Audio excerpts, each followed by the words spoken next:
Hello, everybody. If it's Wednesday, it's Warhammer, and that must mean it's time for another episode of Warhammer Weekly. Joining me, as always, my co-host, Tom. How you doing, buddy? Hello, friends.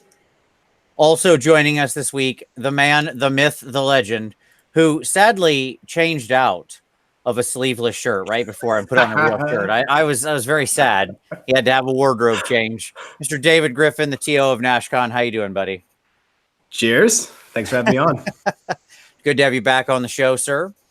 We're going to be talking about tournaments today because, Dave, you run one of my absolute favorite tournaments, and you can judge that I actually like it. I'm not blowing smoke because I have to prove that by driving like 8 hours to get there. So, you know, more than Chicago. Yeah, exactly. Yeah, no, I really appreciate that. And you're doing it like back to back with Nova this year, right? Yeah, it's going to be a real fun week. Yeah. Well, we always love having both you and Tom there. It's always a blast. Always looking forward to seeing y'all. Well, yeah. I'll try to make it this year. Yeah, right. Tom bailed last year because he's a loser, but that's fine. We'll see if we can't get him back there. You're not wrong. Exactly. But we're going to deep dive into tournaments in general. We're going to talk some about Nash Con and all the reasons why I think Dave runs an awesome tournament and does things that I think other tournaments should adopt. So we'll get through that, as well as talk other sorts of tournament picadillos, idiosyncrasies, tactics, all sorts of fun things. But first, of course, news. And oh boy, is there some news this week. I mean, kind of. Dude, this has been a ridiculous weekend. What are you talking about? Really? Yeah. Okay. So we have a rumor engine, right? We do. And it's a thing. I'll bring up the rumor engine. And then we can all talk about that. Let's get this out of the way. Let's get this nonsense out of the way of this rumor engine. All right, hold on. It's Bringing a up thing. the picture now. Bringing up the rumor engine picture. All right. See, it's not me. It's not me. That's the rumor engine picture song. Okay. There you go. So. Wow. It's I see nipples. I mean, but do you? Are you sure? Because I don't think that's what those are. You're talking about these two. I mean, that would be really weirdly placed. The musculature isn't really right underneath of it. Yeah. No, those. I don't think that's what those are. I mean, when in doubt, just say it's. But now you can't see anything but nipples. I can because it's not. It looks, and this also doesn't look like beard shape. This looks like ponytail shape. Like this looks like the back. They traditionally put this shape at the back, right? Not in the center of the chest. So I assume this is like back muscle with a couple weird things in the flesh, which means probably it's a chaos model. Yeah, I mean, like chaos models always have weird stuff drilled into their flesh, right? So it's one of the chaos models from Warcry with a ponytail hanging down. It could be back nipples. Sure. Maybe it could be anything else, Tom. You seem really stuck on a concept here. I mean, Slaanesh is a thing. Nipples can go anywhere. I mean, true. Sure. It's fine, I guess. But that's not really what it looks like. I mean, just throwing stuff out, it doesn't look like that. It looks like back musculature. The way that they do their back muscles is what I'll say. With a weird ponytail. AOS coach has suggested that the topic of the week be nipples on minis. Yeah, sure. Clearly, apparently, it needs this was a deeper discussion than I was aware was necessary. So fantastic. Okay, so we have a mini, and it's probably Warcry. It's a Warcry chaos model. Yeah, cool. Rock and roll. Good leather work there on whoever painted that. I like the real strong leather work, actually. Nice cracks, good edging. I liked that. All right. Must be a Slaanesh model.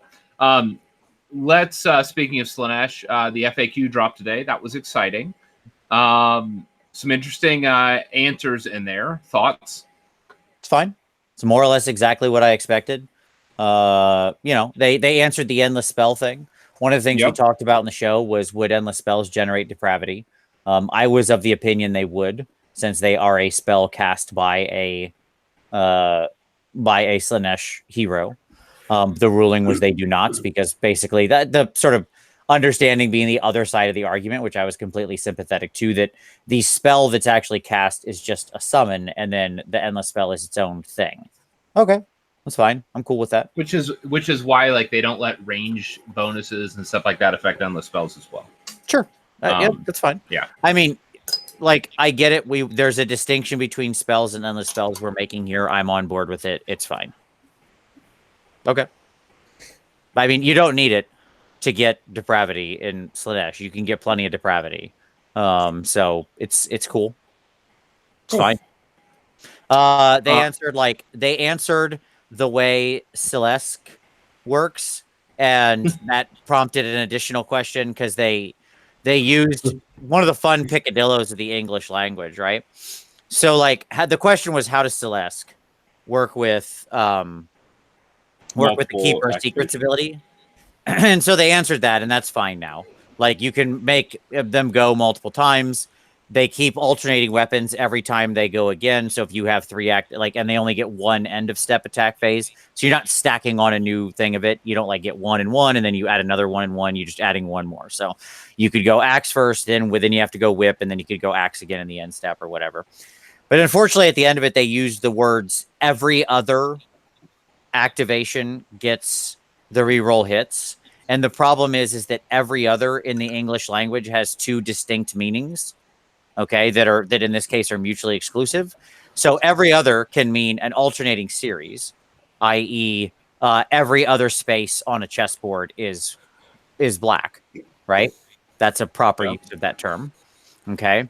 Or I can say every other person but me is a moron, okay? And what I'm saying is all other human beings in the world, exempting myself, is an idiot, right? So then both of those are correct usages of the term. Like I stand behind 100% of everything I just said. No, I mean, grammatically it's correct. What I said is wrong, but at any rate, the point is that then I sent an additional note to say which use of every other are you aiming at here, right? Yeah, because like it's just one of the weird oddities of the English English language. Yeah, all others is or all alternating others. Yeah. Yes. Yep. So there you go.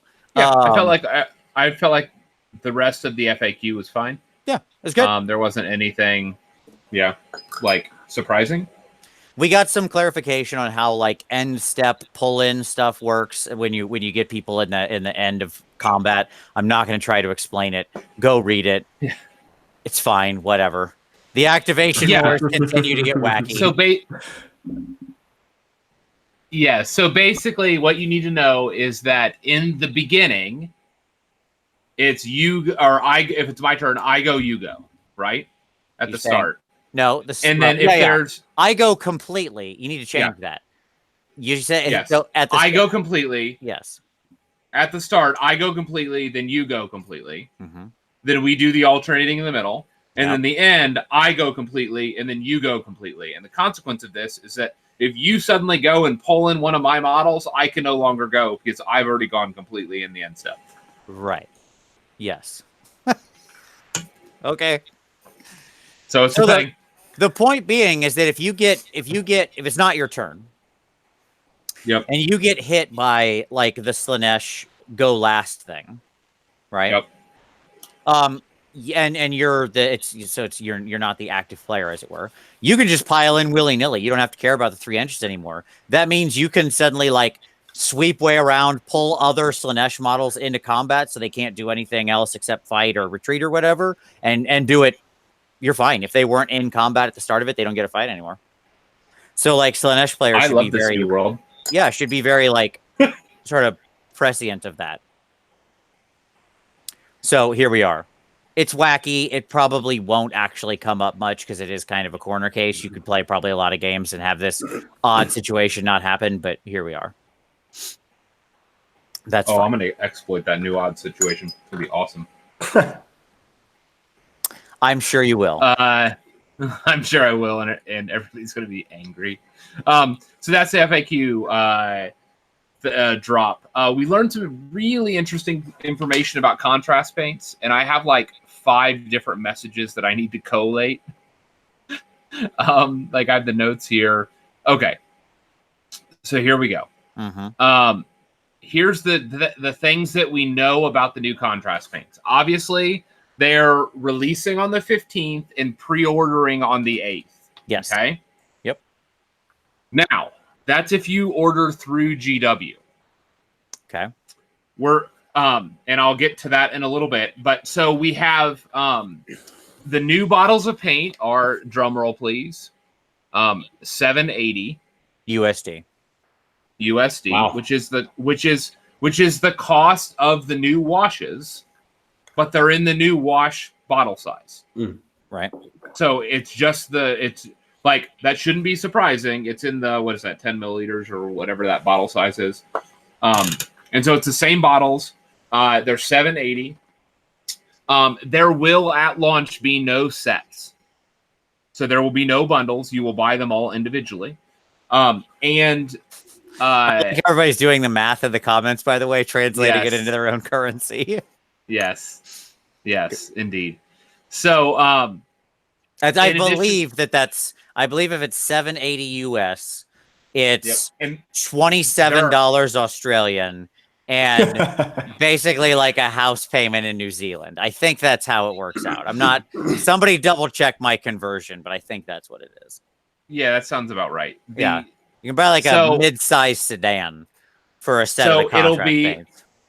Buying it, a full set will be approximately $270-ish in US.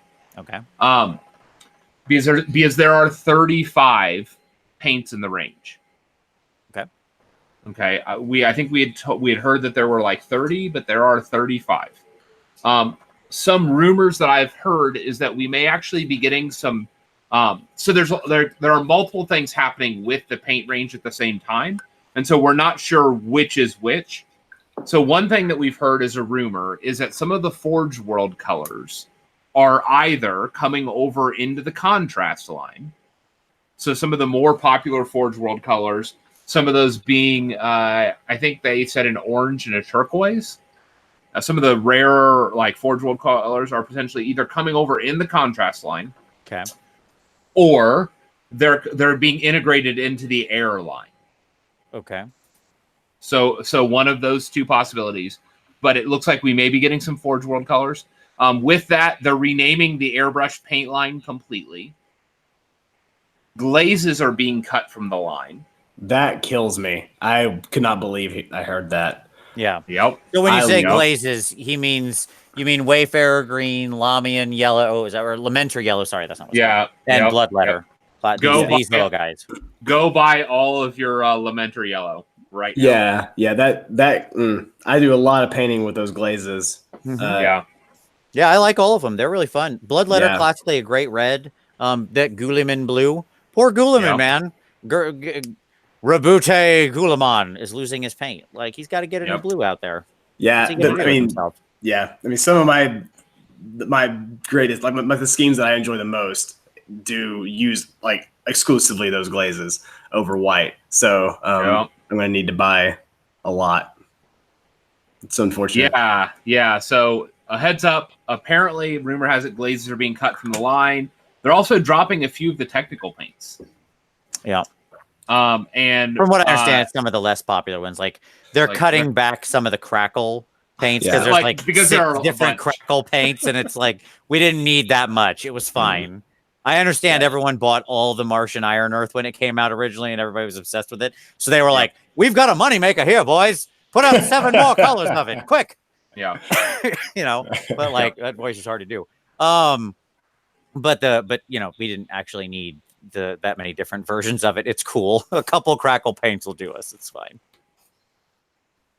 So sorry, I was just putting in an order for Lamentor's yellow. I forgot to do that. Hilarious. Just happened right then. An email just went out. It's that easy, folks. Other information that we've heard. So talking with some stockists, Like as these get, so this is going to be potentially somewhat contentious, but on like day of, not at all of the stores are getting contrast paints. Okay. You mean So on there's the like 15th or whatever? On the 15th. Yeah. So even though they like formally release on the 15th, like they're rolling out like in stages.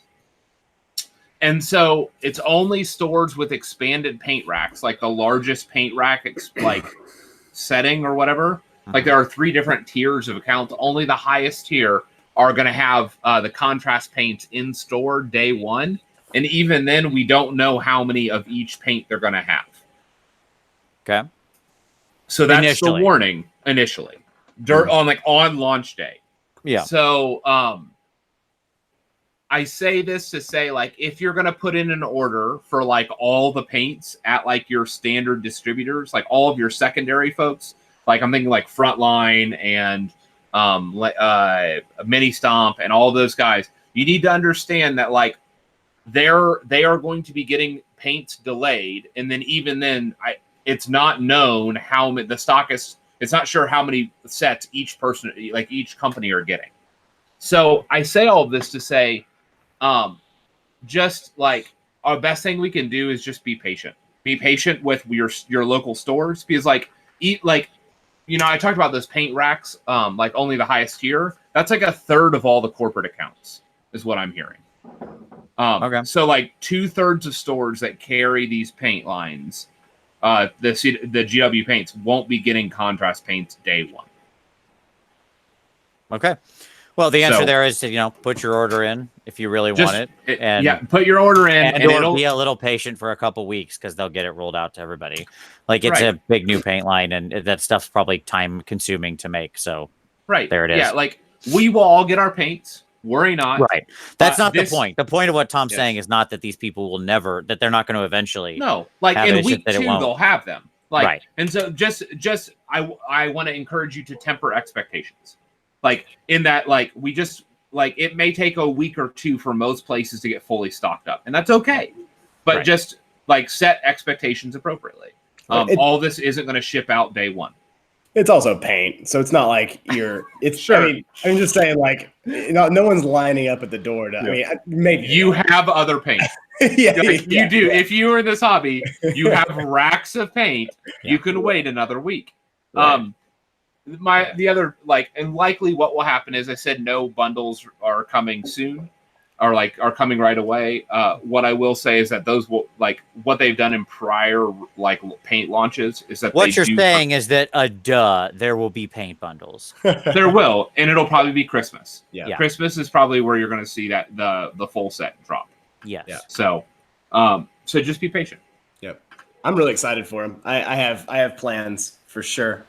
I wanted to do kind of like a mixed race, like Dark Oath, playing around. And just like playing around with lots of different lots of different skin tones, and this is perfect for that. So I'm excited. Yeah, I mean, I will go and get some. If I can't get some the first week, my life will not end. I'm buying them to experiment with them and play around with them, and see how they can be integrated into other, like various different painting techniques.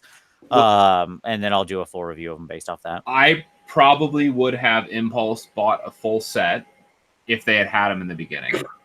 But because they don't, I'm just going to go out with my daughter and pick out like skin tone and like a purple and like a blue and, like just a handful of colors that she can use on her models. But which is disappointing, because I was looking at Impulse being like, well, I need to get them for my kids. Sure. But now I have to wait for Christmas for that excuse. Yeah, I'm sure that was just, nothing but you being big-hearted, Tom. It was true. Well, actually, the pitch was this.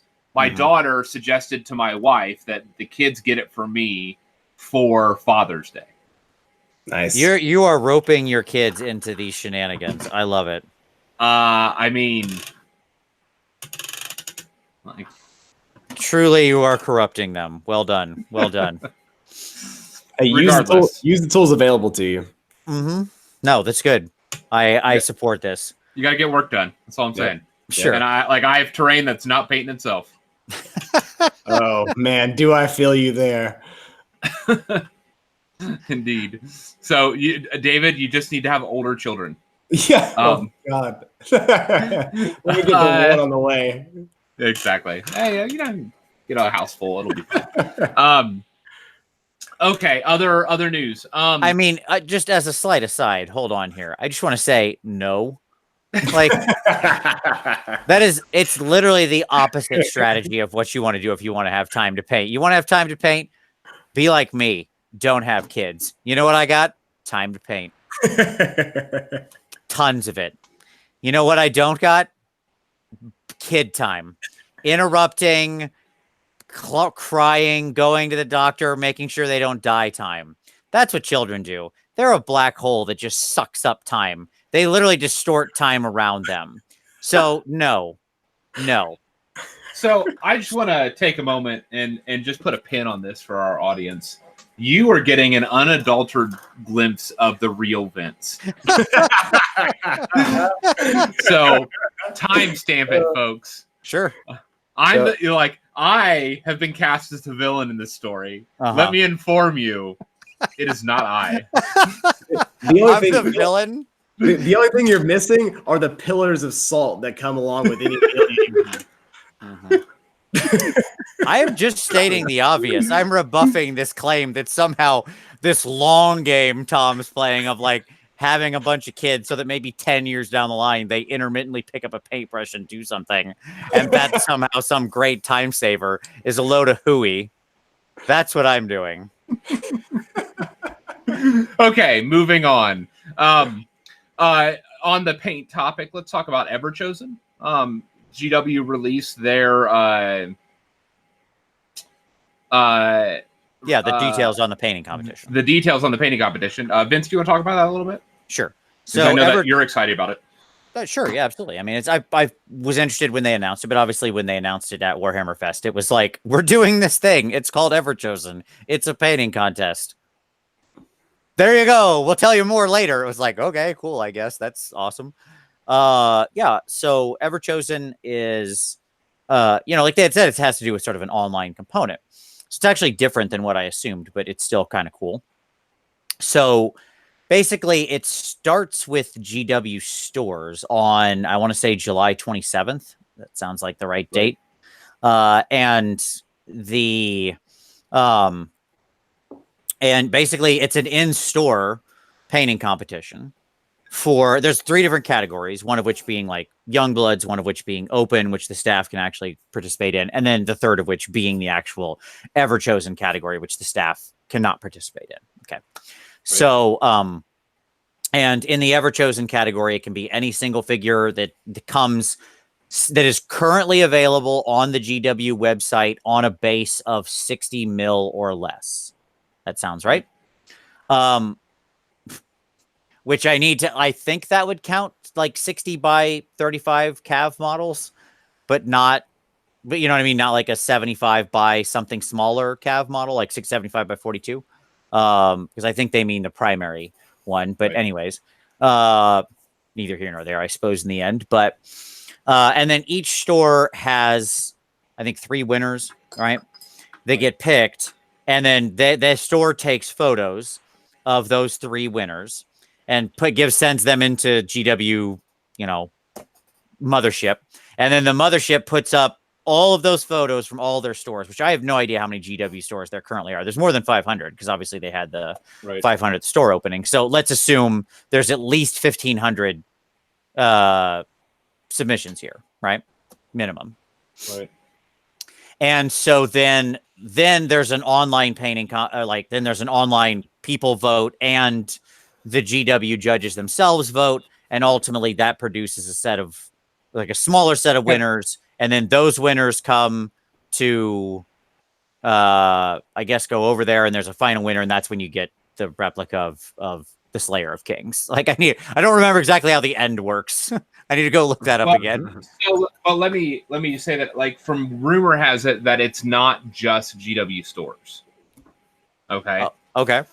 It's this higher tier. You know how I talked about like the 3 tiers of like the painting scale? Like stores that have like the highest highest status of paint, like what they carry, I think all of them get a hashtag to participate in this thing.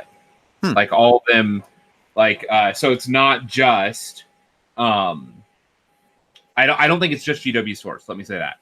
I think it's that like the highest because it sounds like it is being used amongst the stockists as a tool for GW to incentivize stores to upgrade to this highest painting tier so that their people can participate in the competition.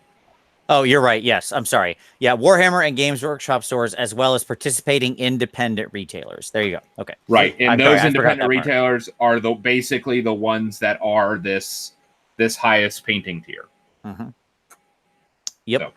And so each person submits a model of 60 millimeter base size or less, basically. That's right. Yeah. Locally, yeah. That's interesting.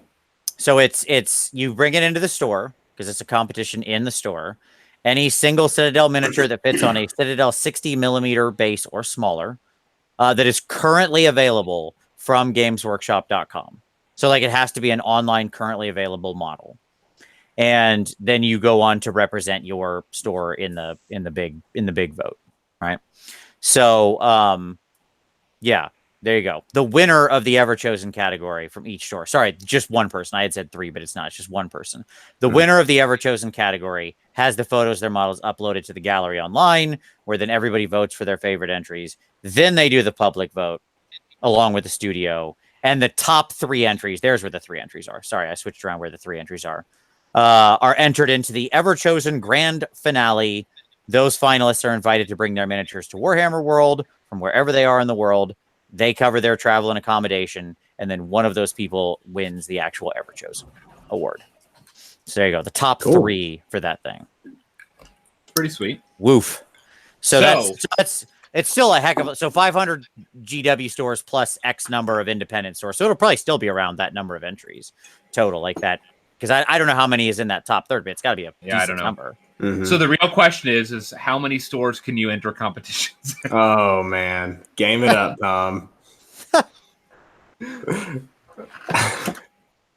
I mean, that is ridiculous. It's going to be a big driving day. And hit like 12 stores. Sure, and all of them. Yeah. I mean, it's hard to imagine how that actually works in the end. I don't, or I pity the GW judges, which probably have a higher onus to go and actually review every submission. Let's say there are 1,000 or 1,500 or 2,000 entries, depending on how many. Can you imagine that independent stores? Nope. Yeah, just like they have to go through and just be voting on every one of them and whatever. They didn't describe what the voting mechanism is, right? Like, is it some kind of scale or an up, down, down vote, a 1 through 10? Who knows? But wow, that's a hell of a day. 2 days, 3 days, trying to plow through all that. So the question is, Dave, are you participating? You going to take something to your local store? You got something not that far away from you, right? Somebody. Yeah, definitely. I was just actually, while we were talking through this, and what I have confirmed is I was looking to make sure that Volturnos is on a 60 mil base, and he is. So hey, there you go. I think I have some things I can do to my Volturnos to kind of tune them up a little bit. I'm already pretty happy with them, so I can kind of do some freehand and stuff on that cloak. But yeah, so I'll definitely be doing it. Gotcha. Tom, what about yourself? I mean, I'll go drop off some minis at my store. Sure. That's 5 feet away that you could walk to. Yeah, like, here, vote on this. I mean, I guess.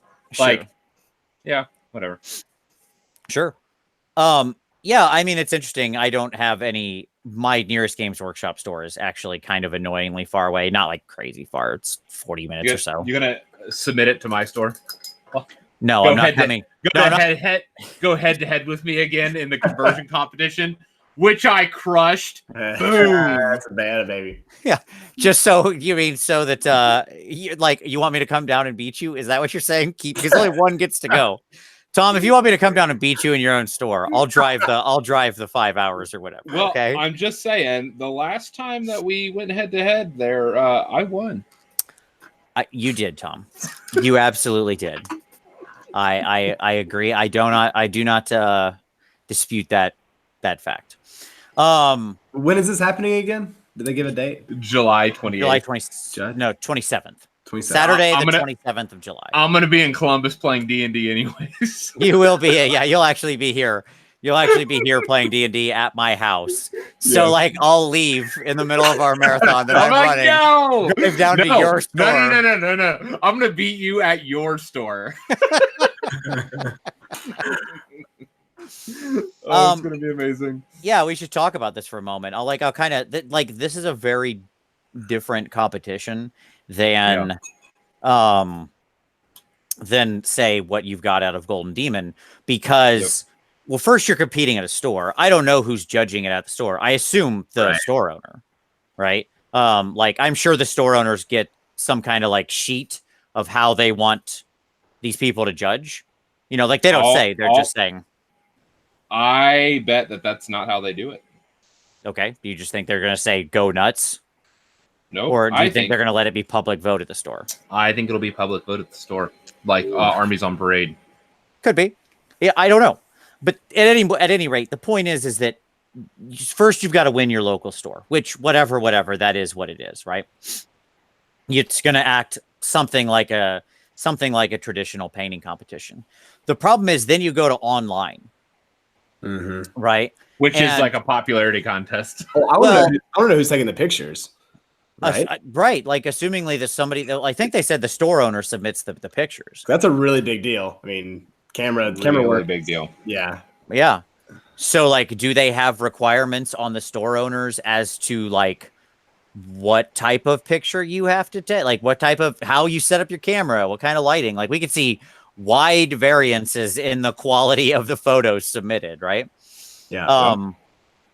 And then, secondly, like, once you get to like this online vote, which the GW judges will be there as well voting. I don't know how it doesn't say how much their votes are weighted, right? Like, famously, Crystal Brush had an online component, but it weighted, but the 4 judges there got to vote as well. And like their 4 votes were 50% of the vote, and any number of online votes for the other 50%, right? Right.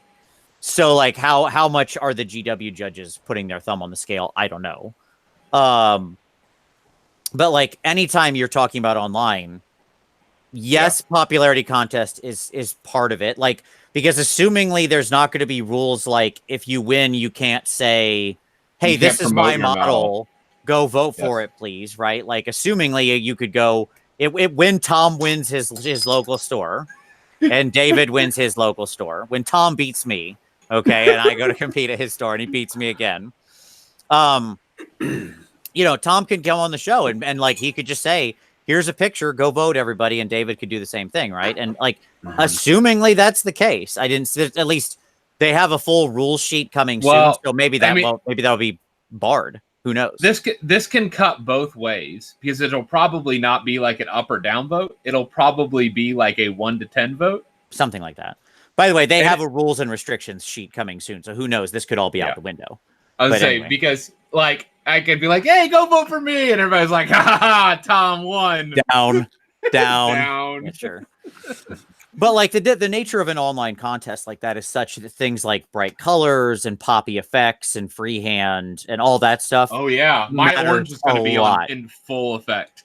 Like, if you think you're going to win with like a very realistic but dirty, dull color scheme, like, oh, my guy is very much, he's earthy and he's, you know, it's mostly browns and it's an exploration of earthy tones. Well, enjoy your loss. You know, you're not going to win. Like, that's like online stuff doesn't work like that. People pick things that look bright and flashy and catchy and have splashy dashy effects on them. That's what it comes down to. You're damn right.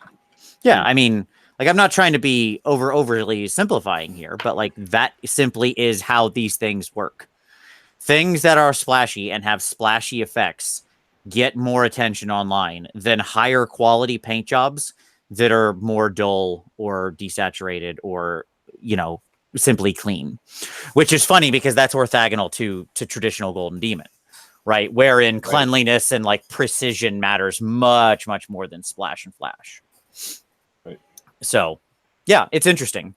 Well, how that's all gonna work. I specialize in splash and flash. So okay.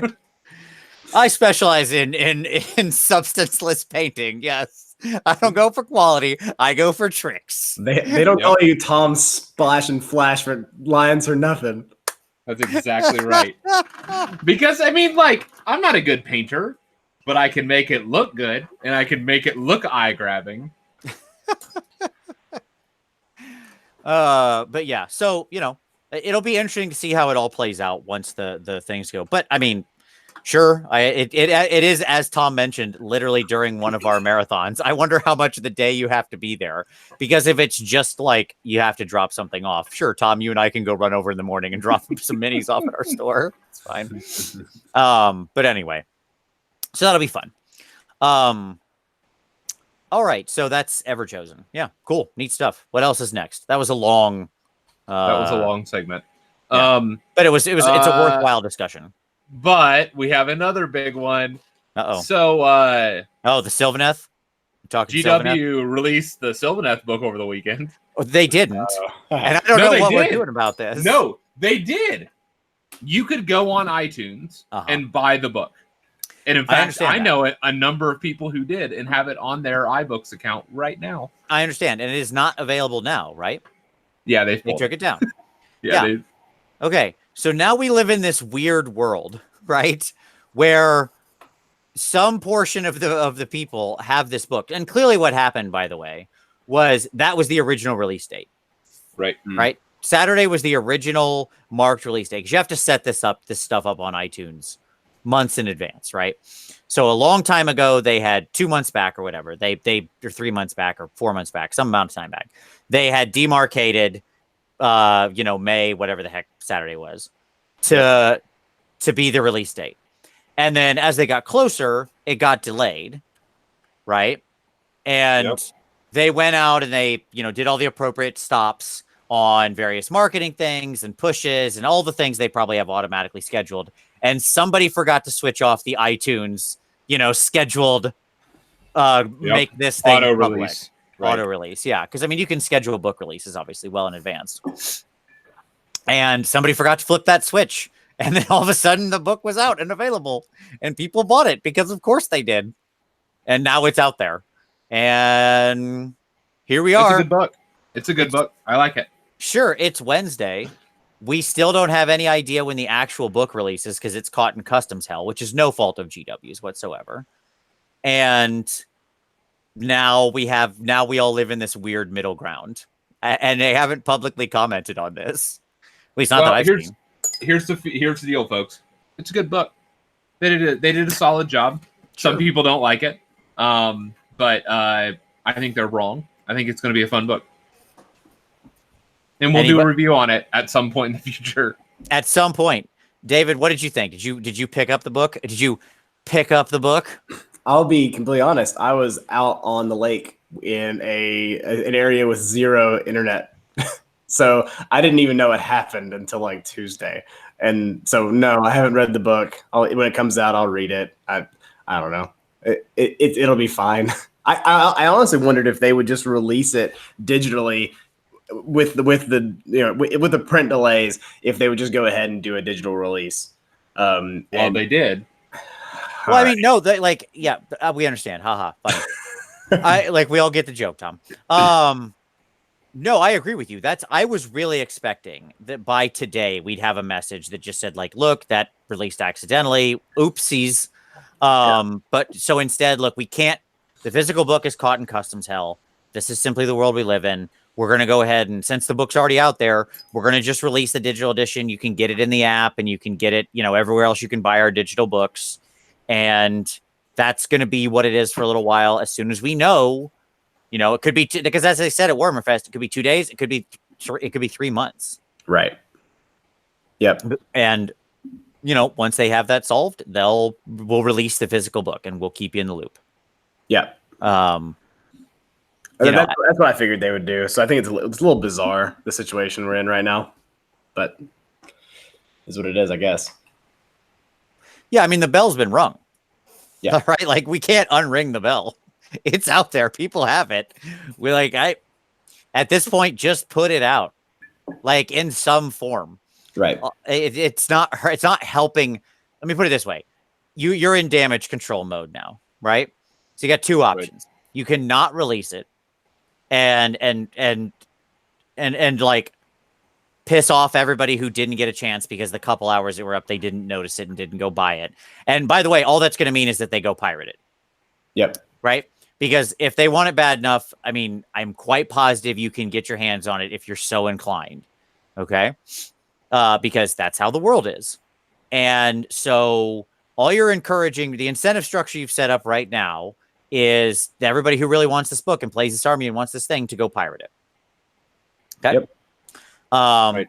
Or you can, so you've got a big pissed off segment of people, which is X in size, or you can just release it digitally, and the people who will be pissed off is the people who only want physical media. But you've got a good explanation there. Like, look, sorry, this isn't our fault, which it isn't. Legitimately, there's nothing they could do to get that physical book. They aren't a nation state. Okay. So this is how it is. They're a big company, but not that big. And then that's, but you have a reasonable explanation and you have less pissed off people and you at least have the book out there. So my opinion, release the book. Like I'm not trying to pull a Snyder cut thing here, but just release it. Okay. Like let it go. Yep. Agreed. It's okay. I got my book and it's nice. Sure. I mean, if you were chilling out on Saturday around the internet, which I certainly was, because all I did over the holiday weekend basically was paint, and it was wonderful. That was my weekend. But anyway, yeah. So I hope they put it out soon. And I'll talk my pick of the week, which I'll just do now. Steal it. If you're inclined to learn more about this book, the Honest Wargamer did a random Sunday review of the book. Because they got a copy of it. They went and bought it. And so they reviewed the book in toto, more or less. So go check out Rob. He has a nice review. Him and I think Jonathan was with him for that one, I think. So there you go. There it is. It's the weirdest situation, but it's now happened. So somebody is probably getting a demerit on their yearly performance review for this one. Yeah, that's a big one. That's a big oopsie. Yeah, like you had one job. Well, I mean, like, no, they have it could be a person who had, I'm sure they actually have many jobs, but like, yeah. I'm sure that they might have had like a banner year, but you're getting a 2 for that one. Sorry. yeah, did not meet expectations on correct. Sorry, man. Yeah, indeed. Yeah. But I mean, as someone who works for a company that also has to deal with like working at manufacturing overseas and everything and have to manage projects, I can completely sympathize with the whole issue. I mean, it happens to the best of us, no matter how big or small you are as a company. So yeah, they just need to bite the bullet and release it digitally. Sure. Yeah. Yep. All right. So there you go. I will say, hopefully they release it soon, because the reality is, we won't go into it. We'll do a full Sylvaneth review in the future, but they did, spoiler, they didn't fix the one thing I was really hoping they fixed that was going to make me excited to play my Sylvaneth army again, which was not having a bunch of dumb trees on the table. Nope, we still have trees, unfortunately, but woods. And you basically are going to spam the same amount, and so you need to go buy another 4 to 6 sets of Sylvaneth Wildwood, potentially Sylvaneth Awakened Wood. I will say there are, I think, ways to play it now that don't require all the woods, which I appreciate. So that's something. But yeah. I would say the common build is probably still using multiple forests. But yes. I think you're leaving money on the table if you don't. I said ways to play. Woods. Did I say it was the most competitive way, or did I say ways to play, Tom? Okay. So I don't want you to lead our viewers astray. I was doing no such thing. But my argument would be, I was sad about that, but I'm happy about the rest of the stuff. I agree with you. Overall, reading through it, I was like, yeah, this is all cool. I like this. But you made me still buy a bunch of wood, so it's a pass for me, dog. Sylvaneth staying on the shelf. That's how it goes. All right. What else we got? Any other news? Or is that all our news? Olympia. Oh, there you go. Okay. Olympia. Yeah, so Olympia classes, June 22nd and 23rd, a little less than a month away. And That is in Olympia, Washington. If you're in that area, that's where I'm teaching. I still have the Gen Con classes down in the description. I think they're mostly sold out now, but if you're going to be at Gen Con, you can, check it out. I don't remember. Well, last I looked, I think they're almost sold out. But if you want to come paint a Night Titan with me, and you're anywhere near Olympia, and we're going to cover a lot of different painting techniques that will be useful far beyond your ability to paint giant robots. The class still has a few spots left, and I would love to have you there. So check it out. Links in the description. There you go. All right.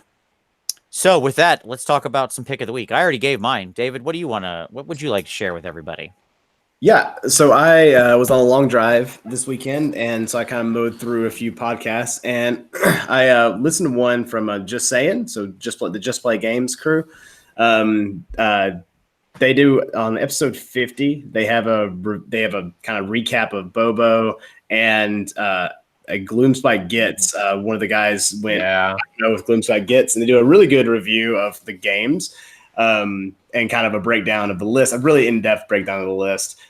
As somebody I've always thought Gloomspite have pretty good. There's a lot of legs and different ways to play the army. I think it was really interesting to listen to kind of how they went about having a lot of success at a really big competitive tournament. So, highly recommend. Nice. I will put the link in the description as always. Tom, what about yourself? I'm going to promote a product this week. It's on a website. We ready for this? Sure, man. Here it is, folks. Here it is. This ferryman. Yeah, it's from Tectonic Craft, right? Yeah, it's Tectonic Craft Studios. We'll have the link in the chat, or the link in the comments below. Yeah, here's the deal, folks. The question, how many models can I get around the Boatman on a 3-inch Holy Within? Well, there's your answer. 30 32 mil bases and 50 25 mil bases can get around the Boatman. Now, here's the interesting thing about this story. You can actually get 53 around this guy, but for some reason they decided not to include 53. But they have 50 and 30. So I think these are like 17, 18 bucks. So if you're wanting a template for your Boatman to make sure that everything is spaced out just right for setup, right here. Well, and I will say, if you're planning to move a unit of 30 on 32 mil bases, you almost have to have a setup structure like this, right? Because otherwise a base will sneak outside and you will be cheating. Like, it's pretty. Now, if you're talking 30-25s, you could do it on the fly. You almost have, you kind of have to leave the space in the middle during setup. And it is the type of thing where you're really telegraphing a move there. So you may want to set up multiple units like this, right? Like, you may want to take, if you've got a couple blocks of 30, you may want to take 2 or 3 of the blocks and set them up with the gap in the middle at the start of it during your setup, your army setup. Which one's it going to be? Who am I moving? Who's the tugger taking along? Tugger. The Scoot and Toot. I like Tugger just because that was always it's Russell Crowe's boat. But anyways, fighting around the world. But yes, that's a hilarious thing. And hey, there you go. Answers the question. I do like that the template, you could probably base it up and make it look like the rest of your army, and it actually could look kind of interesting, but no one's going to do that. There's just going to be a brown blob on the table. It's going to be really gross, but at least paint them black. That's the answer. Well, yeah, I guess. It irritates me to no end that all of like the wood movement trays that knock around. It's just such an easy thing to do, but no one spends the time. I do mine black. I know. Black. But there's it's just a gripe of mine. That's fine. I like them in pure black. I like them in flat black, like the edge of a base, because they don't exist, right? They're meant to be not real. Right. Mm-hmm. I will say this: I'm excited about those trays, because if I do use the Mr. Scoot, you can just pick it all up and move all 30 at a time. Sure. Yeah, it guarantees a solid redeployment as well. Yeah. Right. Sure. No, they're fine. you know, that's like, as far as I know, those are all wholly within 3. I haven't seen Dan do it with a tape measure, but I saw it in CAD where someone mapped it and it was accurate. And so like I wonder, given that math, okay, Right. and did anybody at GW do the math? Or did they just go wholly within 3? That's not that many things. And just like that was as much as sort of they thought about it, because they were like, well, that's pretty restrictive, right? Oh, Like, I'm sure they had to have done the math. They had to have done the math. I would hope so, but I don't know. Like, because when I first read it, I didn't do the math. I was like, well, wholly within 3, that's not that many things. Like, you couldn't fit It's like probably 10 dudes. Yeah, that's not that many dudes. And then I saw that and I was like, oh my God, I was so wrong. So yeah, there you go. I mean, I don't know. Oh, by the way, somebody asked earlier where my Archeon, Slaanesh Archeon went, because she's not up here anymore. Dun, dun, dun. You know, like I moved around stuff. I was tired of her being she's out right there where she can dust. So yes, now she's in here. Right there. Yeah, I had to remove one of the shelves, and like I redid since I have all my Slaanesh stuff now. I had to redo the shelves, and I've got more little side stacks coming and stuff, so I can have everything running up the side. When I so that was part of what I did. I moved my giants out of here, put corn up here, and this is now all. This one whole thing is now Slaanesh. So there you go. As would be befitting. I didn't like the fact that corn was sullying my Slaanesh cabinet. It had to get out of here. So there you go. Okay. Sure. So let's talk hobby time. We just mentioned I spent a weekend painting. Dave, you spent a weekend apparently at some lake, wasting time. Absolutely. Being outdoors, absorbing nature. Yawn. Okay, but what are you working on, man? What's on your table? My hobby table is completely consumed in terrain, just so much. So Anthony Picastro, we all know him, we all love him. He is just a complete wild man when it comes to 3D printing, and I have so many 3D prints, it's like I'm drowning in them. You can see a few of them right here. They're both in kind of, just a few that are in work in progress, but yeah, I'm slowly churning my way through. I've got a whole dwarf terrain table that's coming up that I'm really looking forward to painting. So nice. Yep. Yeah. Nice. Yeah. All terrain. This is all Nash Con prep, I assume. Oh yeah, absolutely. Yeah, I think we're gonna have some really, really interesting tables this year. We're not gonna be Steve Herner level, but we're gonna be looking really good, I think. Nice. I am excited, man. I'm excited. Yeah. All right, Tom, what's on your table, buddy? What are you working on? Fire Slayers. Okay. It's like, that was a weird way to say that. Got a little forge I've started, and I got a whole tray of airbrushed. The skin's been started. I got my glow effects, my under lava effects. So I'm just doing a final round of like highlighting on the runes before I begin the freehand. And so that's where we're at. We're back to the lava pattern freehand on all the bodies. Yeah, man. That's the way to be. Don't hold back. Good. Go big or go home, right? That's right. Yep. Absolutely. For myself, as I mentioned, I didn't leave this chair much over the weekend. I left it a little, but not much. So, like, I realized Saturday, other than going, I went and got some lunch, and that was the only time I ate all day. So I was gone for maybe an hour to get lunch or whatever and eat. But then I realized that I had been sitting in this chair working from like 8:30 in the morning to 3:30 at night. And at like 3:30, I stopped painting, and I was like, Jesus, I've been here for too long. I guess it's a long day. And then I woke up the next morning and just went back here and started doing it again. But the point is that I finished the first Keeper of Secrets. That's the relevant part of this story, is however many hours that amounts to over the weekend. I finished up the first Keeper. I'll have some pictures of her going up here pretty soon, probably tomorrow. But she's taken her place over in the cabinet. She's like right there. Can't really see her, but she's in there. And I'll share up the actual pictures of her tomorrow. And now, because so is this Keeper display or is it gaming? Oh, well, I mean, is she meant for display or for like gaming on the table? Because I know you paint at different levels, and I don't understand your question. It's Slaanesh. We go excessive, my friend. okay, all right, Yeah. good. The answer is that all of his keepers are both display, and he will be putting them on the table to roll dice around. All right, fair enough. All right, good. Yes. He Like, will there's- likely compete with all of them, and then like on his movement trays have placeholders for where the trophies they've earned are. All right, good. No, we go all the way. Yeah, we go all the way. It's a really fun kit to paint. Like, she's gorgeous to paint. I loved doing it. It's a lot of sub assemblies. But I took photos throughout. I'll probably do a video of like how I broke down painting her.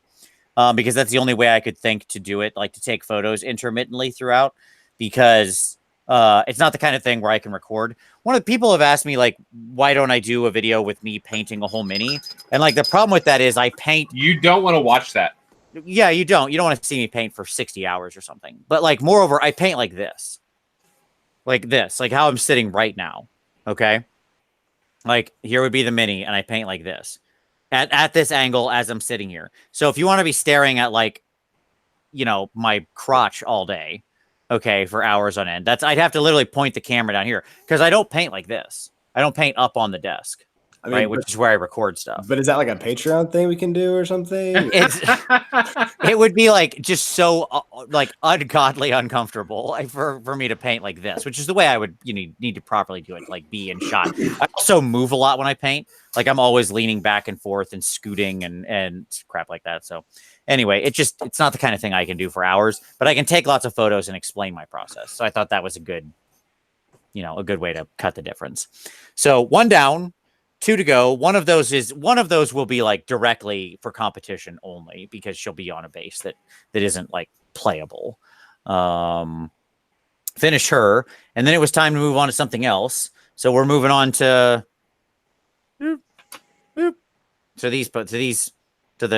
this pair here. Selesky. Yeah, Selesky.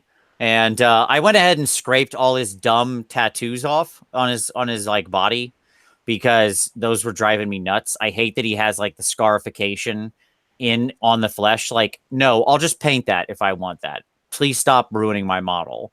I left it on his back because I thought it looked fine on his back. And I also switched her head from the like dumb head. I don't like any of the new heads that they have on the new Demonette. So I switched it for just like one of the normal bald heads and put the top knot on, because she does have a super sweet top knot. Like, that top knot is amazing. Look at that. Look at how sweeping that is. The dynamism of that. That's great. So other than that, I left the model pretty standard. But this is really fun. So I really like this model. Selesky's super cool. So, and not that big, not that complicated. On a 50 mil base, smaller than the normal Demon Prince base. I did not realize until I got it out. So you're saying that we could submit Selesky for the Everchosen competition? Yeah, you could. Sure. Absolutely. Yeah. Selesky would fit. Yeah. 50 mil base, completely legit. Absolutely. So yeah, once I finish her up, then I think I'm going to do a giant project that'll take me a long time.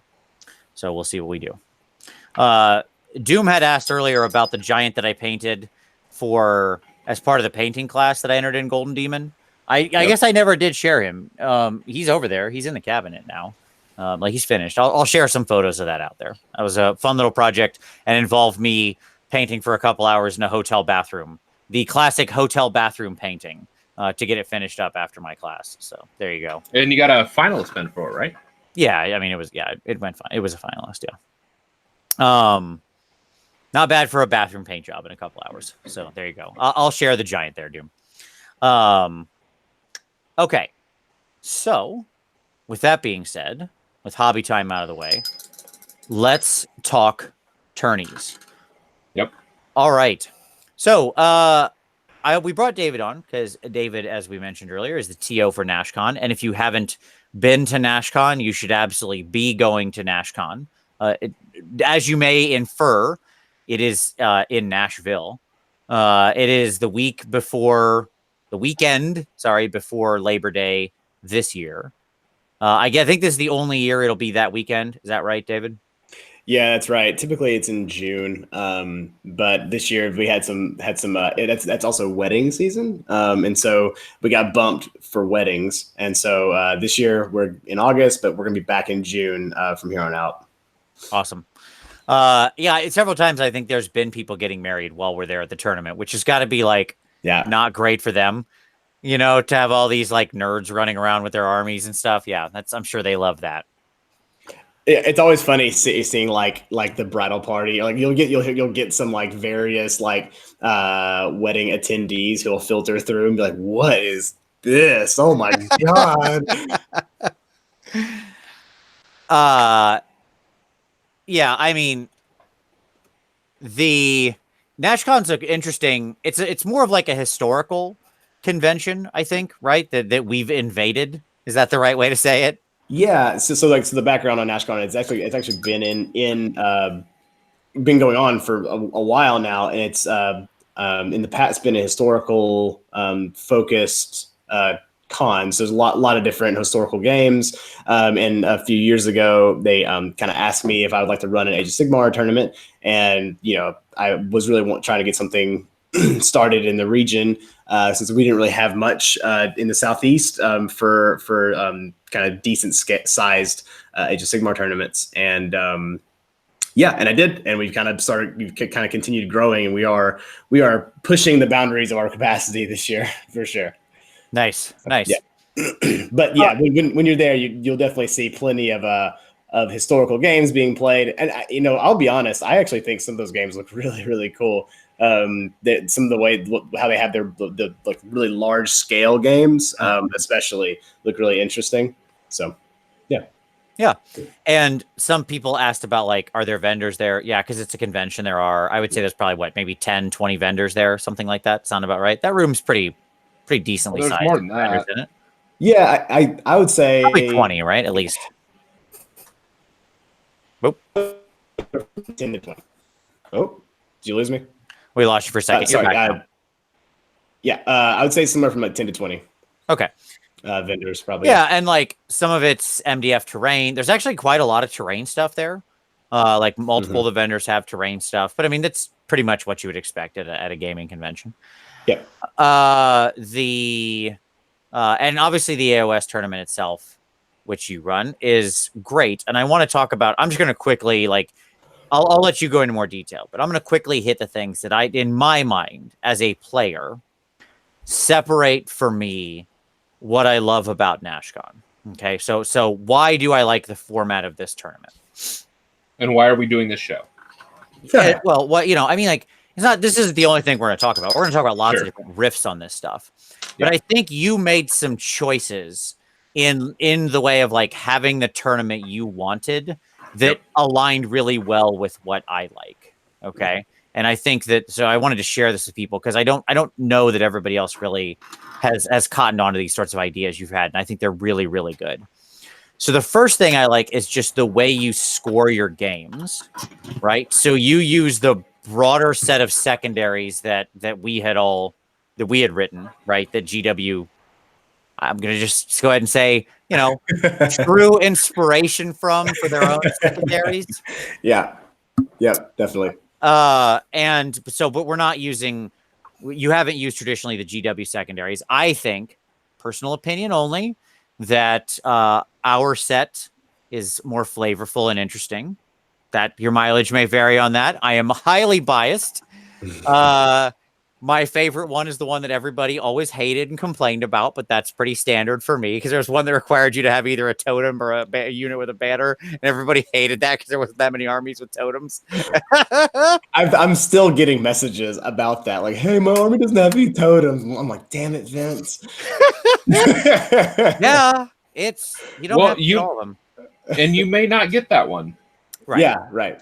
So the way you run hold on. Let me break it down here. So you use your scoring is basically set that you can basically achieve your secondary, your scheme, your hidden agenda, whatever we want to call it, and basically get the equivalent of sort of a minor victory if you get both your scheme or your secondary, your hidden agenda, and the major victory. You get sort of this bigger score, that's like the big win. But there becomes lots of different little tiers. The field gets really broken up well, so you're always matched against people that are, like quite on the level with how you're performing, resulting in like the field separates really quickly. So you get a lot of on games that are really fun. So I like I'll let you go into detail on the exact scoring, but like I like the scoring mechanism. You do a best overall, best general, best painted, best sports, and then best in each alliance. The really, I think, one of the defining elements of your tourney is the sideboard. And this is like the coolest idea. And basically in previous it's not a sideboard. It's an it's alternate list. Sure. Whatever. That's fine. Alternate list. Well, I don't want to, you're right. That's a loaded term. Okay. Let's call it what it is. Alternate list. And there's a slight change to it this year, but in previous years, you could bring 2 lists, right? And you had to use each of those in at least one game. So, sometimes you would have a list you played in 4 games, and then you brought the other one out for 1 game or, whatever, right? And those lists could be as similar or different as you as a player were comfortable with. So it's a 2,000-point tournament, 5 games, standard GHB scenarios, realm stuff, all that kind of thing. But you have this whole other list. And the list could be as different as like 1 different magic item. That's it. Right. That's a different list. Or it could be a completely different army, right? Like just transformative. Zero shared figs. Okay, like you have your display board as a 2,000-point army and a 2,000-point army, and that's what it is. And previously, I think they had to be from the same alliance, Grand Alliance, and this year they have to be from the same faction. Allegiance. Am I saying that correctly? Allegiance. Sorry. Yeah, that's right. Yeah, and that's just because the game's in a different spot than it was a year ago. And there's some really really janky stuff that happens if you allow just the same Grand Alliance. Oh, jeez. Yeah, right. Well, I'm just looking down the barrel of like a Gristle Gore / Nagash combo, and it just sounds disgusting. Or worse, right? Or a Skaven and Fire Slayer, other Chaos Army here. Yeah, type situation. Yeah, right. There you go. That's another good one. Yeah, sure. The list goes on. Fire Slayer KO. No, that was one that I was writing.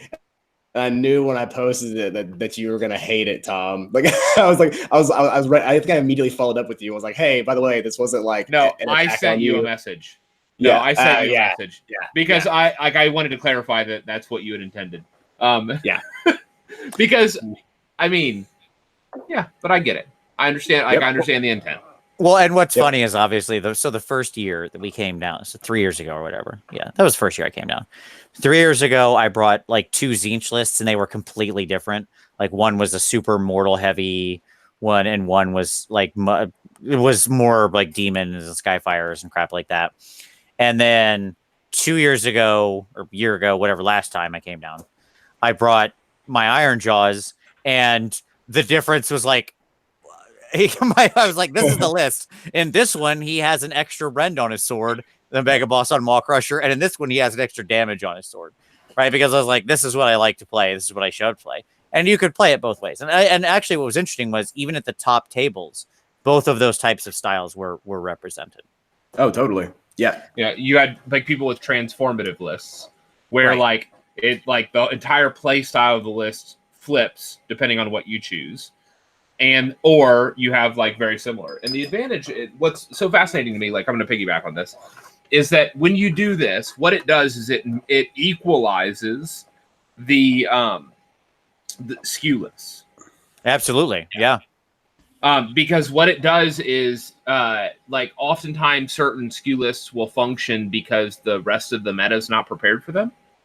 And what you do in this type of environment is that you can build multiple lists to handle like different types of situations, different scenarios. Mm-hmm. And so you can have, instead of having one all-comers list that has a glaring weakness, you can have an all-comers list and then build another list that actually shores up whatever that weakness is.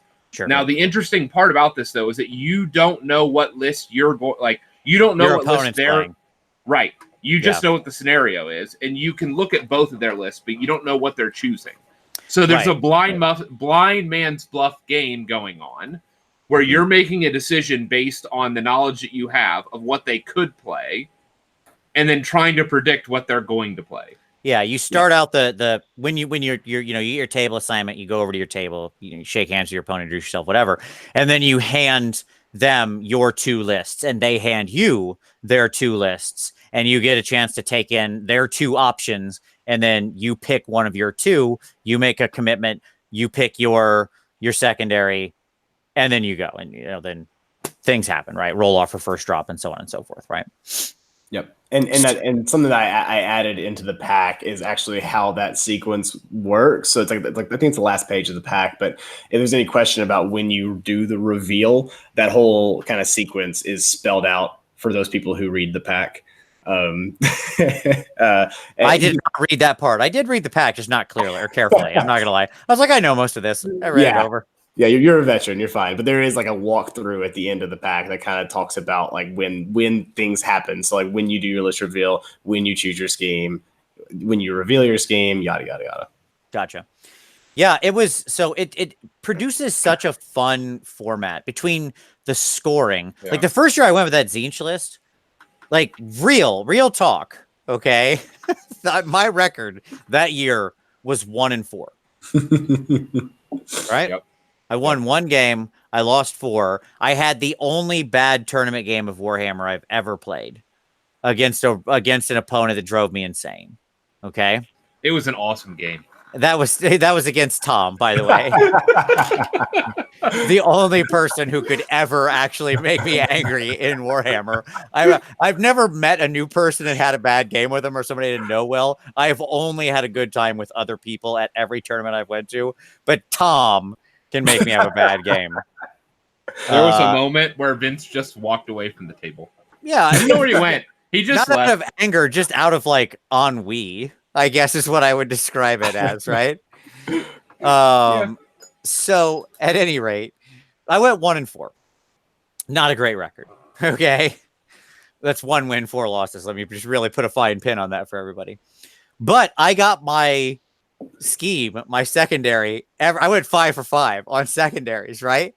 And so I was like, I feel pretty good. I did a thing here. Like I felt like I was accomplishing something. And I don't know if I think that first year I was one of the only people who got all 5, or maybe the only one who got. I think you were the only one who got all 5 the first year. Now I did write them, so I mean, I guess I had perhaps some advantage to it. Yeah, it was super fitting. But it was nonetheless. I felt like I had so much fun playing to that secondary. I walked away at the end of the day not feeling like you got your teeth kicked in all weekend. Yeah, I didn't feel like that, and not at all. I felt like, hey, I did a thing here. Like I walked away with some kind of thing in each game. And I was losing, but I felt like I was still accomplishing something. It was wonderful. Yeah. So I love that split. I love that the way that the secondaries are there, and I think that one of the differences with the sort of the secondaries that we and I say we now because really, Dave, you've been just as integral as Tom and I in refining these things and writing these things and getting them probably into more shape. Integral than even me. Probably so. I don't know about that. But at any rate, they're often not win more. Okay. In fact, sometimes I would argue that to complete them, it becomes harder to win. Oh yeah, right? Totally. Yeah. One of the arguments with the GW secondaries is they often feel like win more. You often have to like go out on a limb and or do something that's going to be perpendicular to the scheme victory to complete them, so you have to play harder, which I like. Right. So. Yeah, it's not win more, it's win differently. Yeah. So it is, they're challenging as a player in a fun way. Yeah. I mean, just a couple of really good examples. Yeah. Like the one that I always get stories about these. What I love as a TO is you hear people come up and like you hear stories about how people complete their schemes almost more than anything.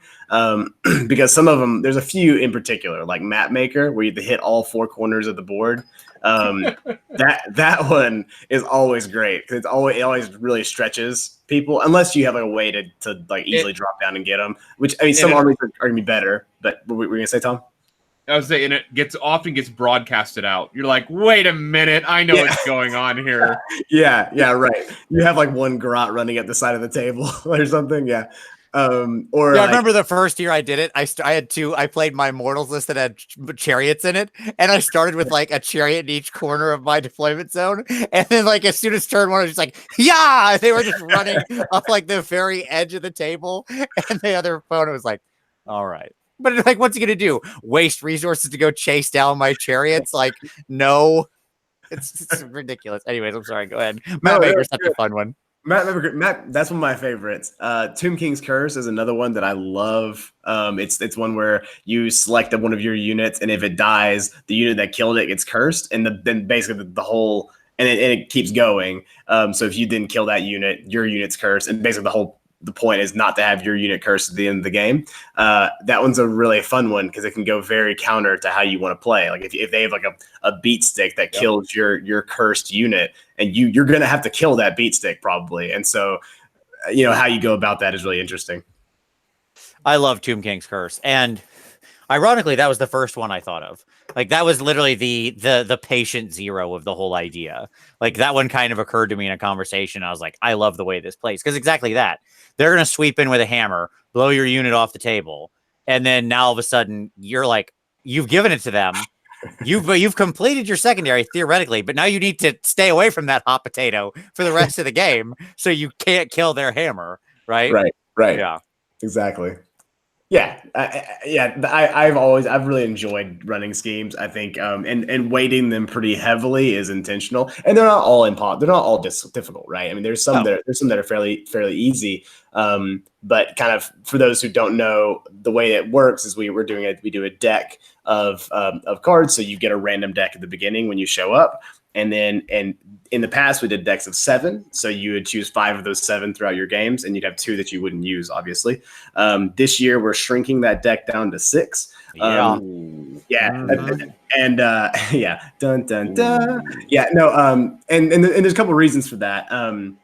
One is last year people caught on to the whole scheme gig and how great it was, and we had like nearly half of the field complete all 5, and which then defeats the purpose of a secondary, really, because you really need secondaries to break up your placings.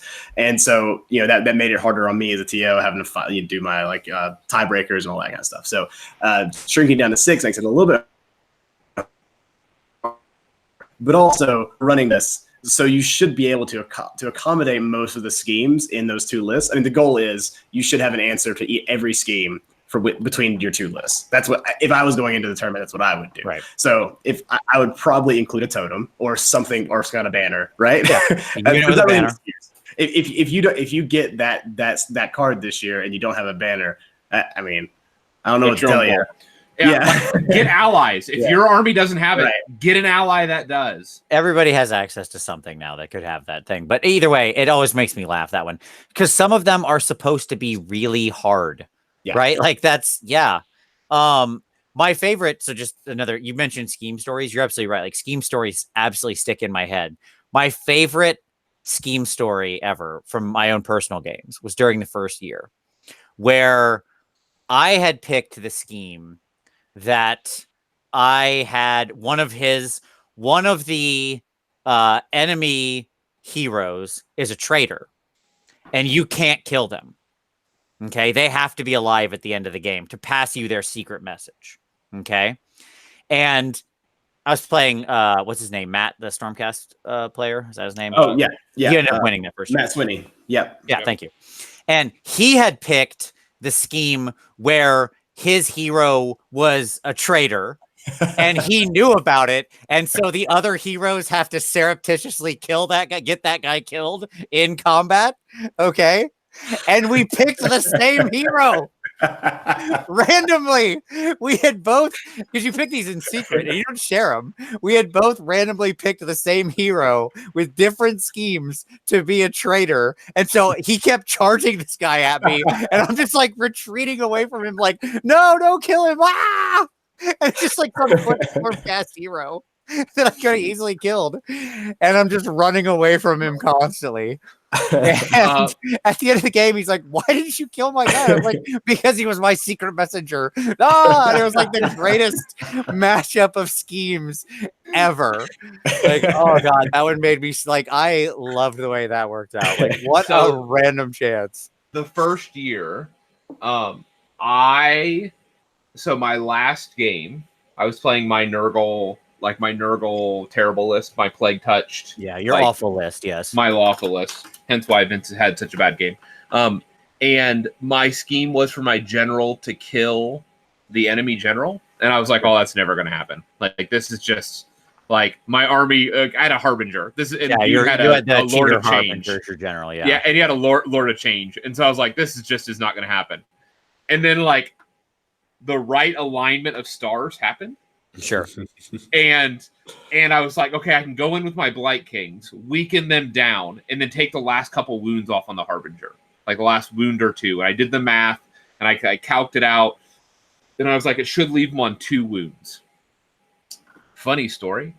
Blight Kings have exploding hits, and sometimes they skew. Sure. This time it skewed way high, and he failed a lot of his saves. And so, like, instead of leaving him on a wound or 2, they just straight killed. They just straight murdered the chicken. Yep. And I lost that scheme, and it cost me a podium. Oh, there you go. My Blight Kings were too effective. Yeah, and that's what I'm talking about. That's why I love the weird things that happen. Like, they're not just win more, right? You were winning more by killing his general with Blight Kings under 90%, 99, 100% of the circumstances in any normal game. That would have been all upside. Like, oh, my dice overperformed. Yay. Right? Right. But here it was risky, and you knew going into it. Like, you did that math and said, well, statistically I leave him on 2 wounds. But of course you were more than aware that, like, well, I could roll high or roll low, and this doesn't. Yeah, but I mean, come on, that never happens. Sure. Or it does. Anyways. So and like traditionally how you've done the points, I'm going to try to do this off the top of my head, so you might want to do it. I don't know. Go ahead. I can let you know. Maybe I can save you a little bit of headache. Thank you. Yeah, go ahead. I don't want to get it wrong. So we do so major victories are worth 15 points, minors are 10, draws 7, minor loss 5.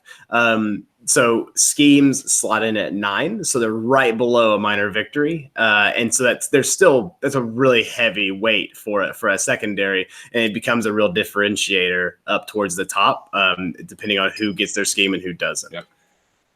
And I will also say, traditionally, you have always included a scenario as well, like one of the split scenarios that tends to encourage minors. So like Knife to the Heart or something like that has often been in here, which I like as well. So what ends up happening is like round 3, 4, somewhere in there, you don't see a lot of people on the same score. You don't get these, like, you see a lot of score differentiation where it becomes much easier to be like, these two are these two all the way down. Right. Yeah.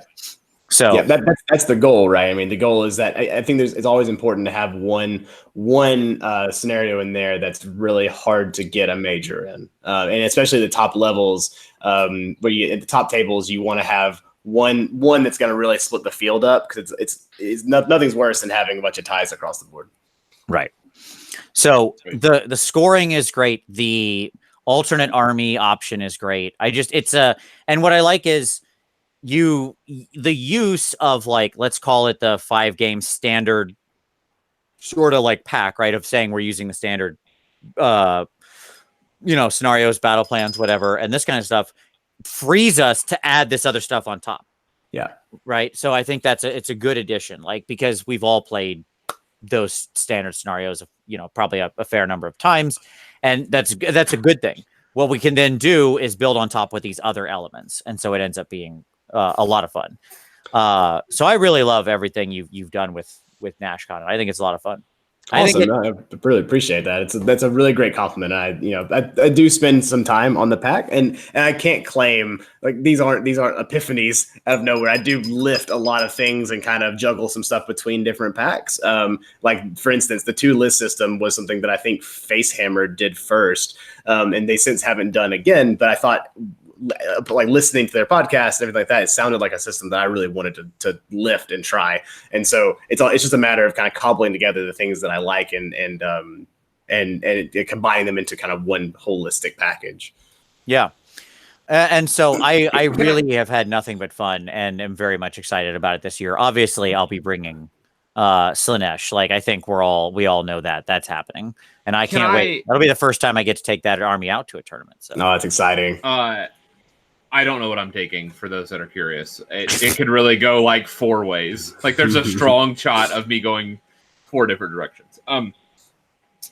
Maybe 5. But beyond that, let me just say that for those that would push back and say that the format is problematic, like I know that some people would probably feel pretty uncomfortable with that format because of this, especially because I'm guessing that you're going to submit it to Honest Wargamer for like their stats and stuff like that. Let me posit that this type of format, I think, gives you better representational numbers of what factions can do. Sure. And what I mean by that is that it's not just a single list that's performing well when you do this. Right. It is the faction more broadly, because we tend to talk about things like, no, this is an excellent point, right? So we've said, like, when you sort of think about the stats and how this stuff gets run, the traditional line for a long time was like, daughters are OP, daughters have this high win rate, blah, blah, blah, blah, blah, blah, blah, blah, blah. That's not actually the case, right? I mean, it's prima facie true, but what was really being said was Hagnar lists with a particular set of units and build are way overperforming, because I would submit to you that if we suddenly handed even all those same good players a Kraith list, okay, and said, and it was like, let me say it this way, a blood sister / blood stalker temple nest Kraith list, okay, that daughters would not be overperforming. So, like, yes, we're assuming the optimal. I understand we can say daughters are their most optimal self from a tournament thing, because that's what the top tournament players tend to run. Super fair point and pushback. But my argument is it's not the faction as a whole. This is actually, though, in many things that aren't so hard skewed, the faction can be better represented when it doesn't have to build toward one particular thing. Well, and not only that, like, so one very viable tactic here would be to build like a general all-comers list, and then to build an anti-doc list. Sure, or something like that. I don't think it'd be anti-doc, but I take your meaning. Or anti-Slaanesh. Or anti-Skaven. You want an anti-rat list. Yeah. Like, you could build a list such that it accommodates the top list. If you're afraid of FEC, build something that will remove them off the table before they ever get into melee. Right. Yeah. And so this gives you, this takes some of those things that are really powerful and skew, on the top end, and lets people build counter lists too. Or how about another thing? You have a general list, but that performs really poorly in arcane places of power. Yeah. You can build a list specifically for arcane places of power. Yep. Like, you don't know if that's going to be in the scenario lineup, but for those sure, like any of the hero-based ones, like you can assume.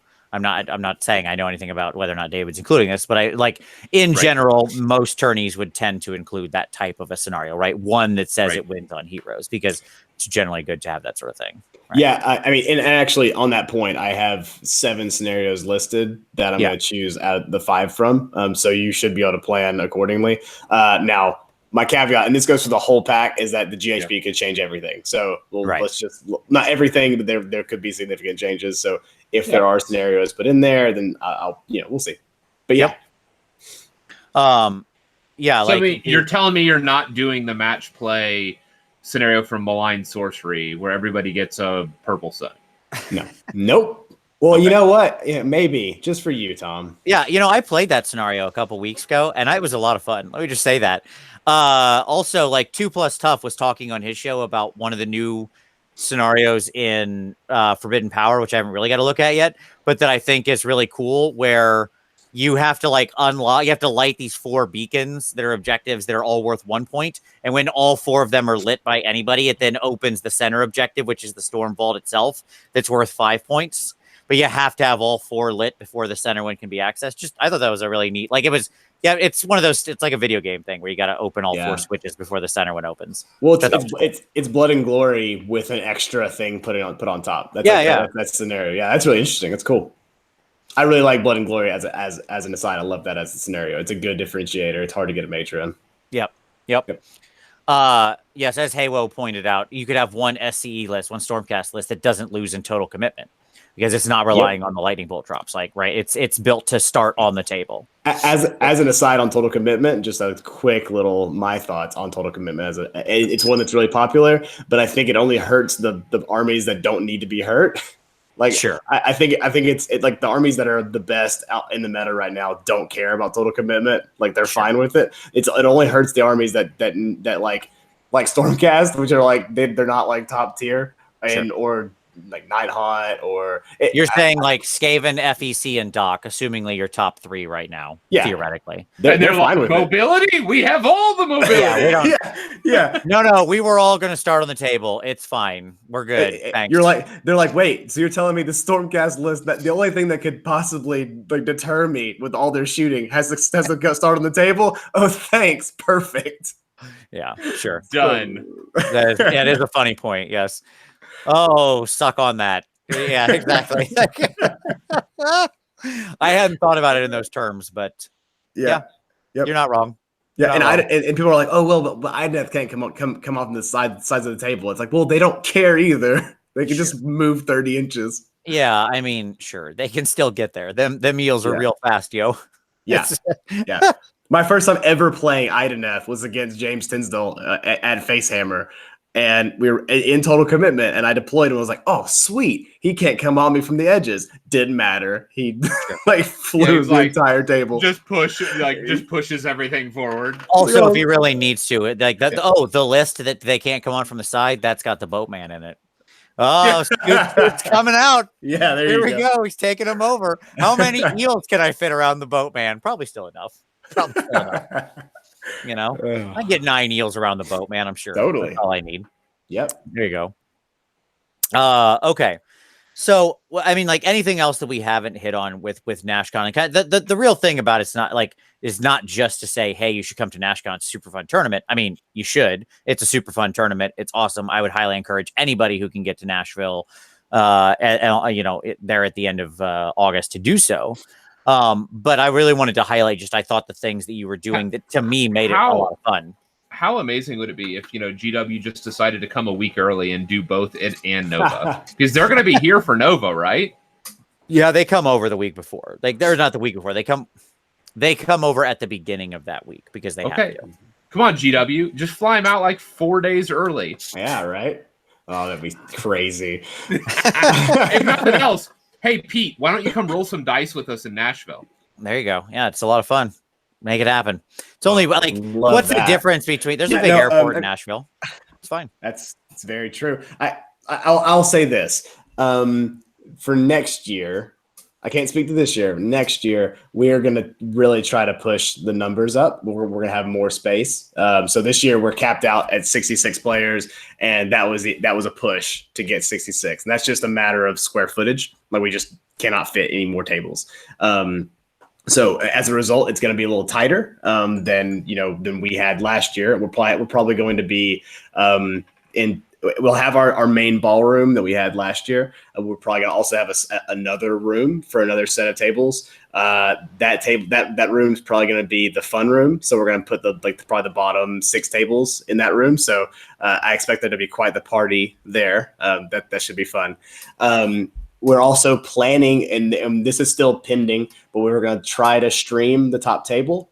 So we're going to work. I'm working on getting that set up. That should be a lot of fun. Also added a couple awards that.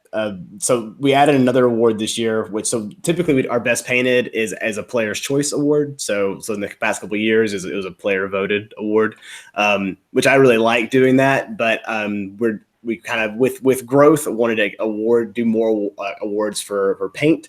So we're doing a judged painting, which is best painted. So Vince, you've agreed to judge that, which is exciting. Yeah. And then we've also. Damn it. I'm not going to win painting now. Son of a bitch. But we're also doing a player's choice. We're keeping the player's choice and actually calling it. Yes. Yes, I might win it with my splash and splash and flash. Splash and flash.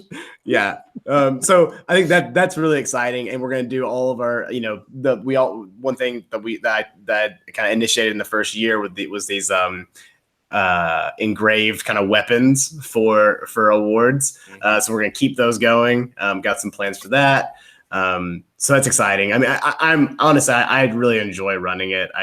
We've grown a lot this from year 2 to year 3.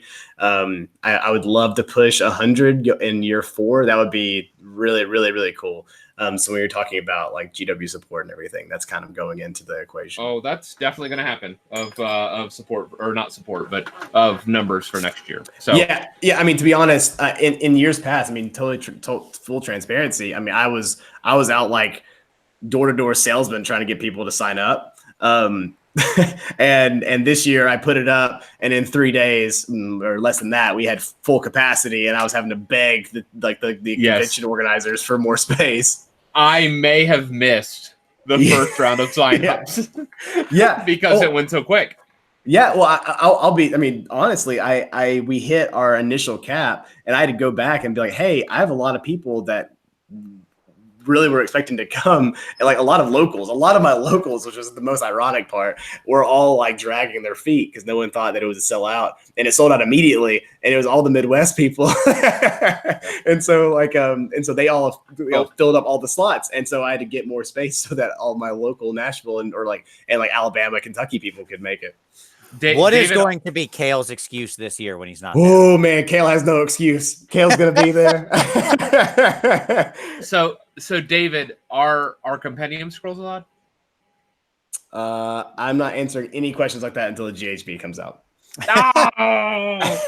question was, somebody in the chat had asked whether or not they could play Tomb Kings, was the question I think that Tom is aiming at here. So yes. I don't know that I care about the compendium scrolls, to be honest. I don't think they present a real problem for the game. I think if someone wants to run Tomb Kings or Bretonnia, go for it. I don't know. I remember your Ringer army last year, 2 years ago. Your Ringer army was a Bretonnian army, right? Last year, and what I loved is that it was piloted by one of the guys we have here locally. He's kind of a younger guy. He's a great ringer because he's kind of a little loosey goosey on his understanding of the game, but he's a great player.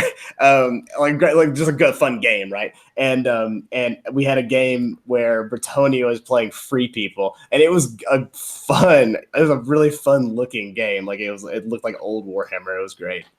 So I don't know. The truth is that the compendium scrolls, I don't have a good answer for that until I get the GHB in my hands. Sure, that's fair enough. Yeah. By the way, my wife is complimenting your beard. She says you have a proper beard. Apparently, she's watching the show and had commented. So fantastic. I almost did off to so I'm glad I didn't. Well, there you go. All right. So moving away from sort of just Nash Con specifically. Yeah. Let's talk about.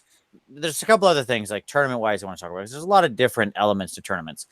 The other, you and I, all of us have talked before about what we like about Herner's events and more narrative style stuff, those kind of things.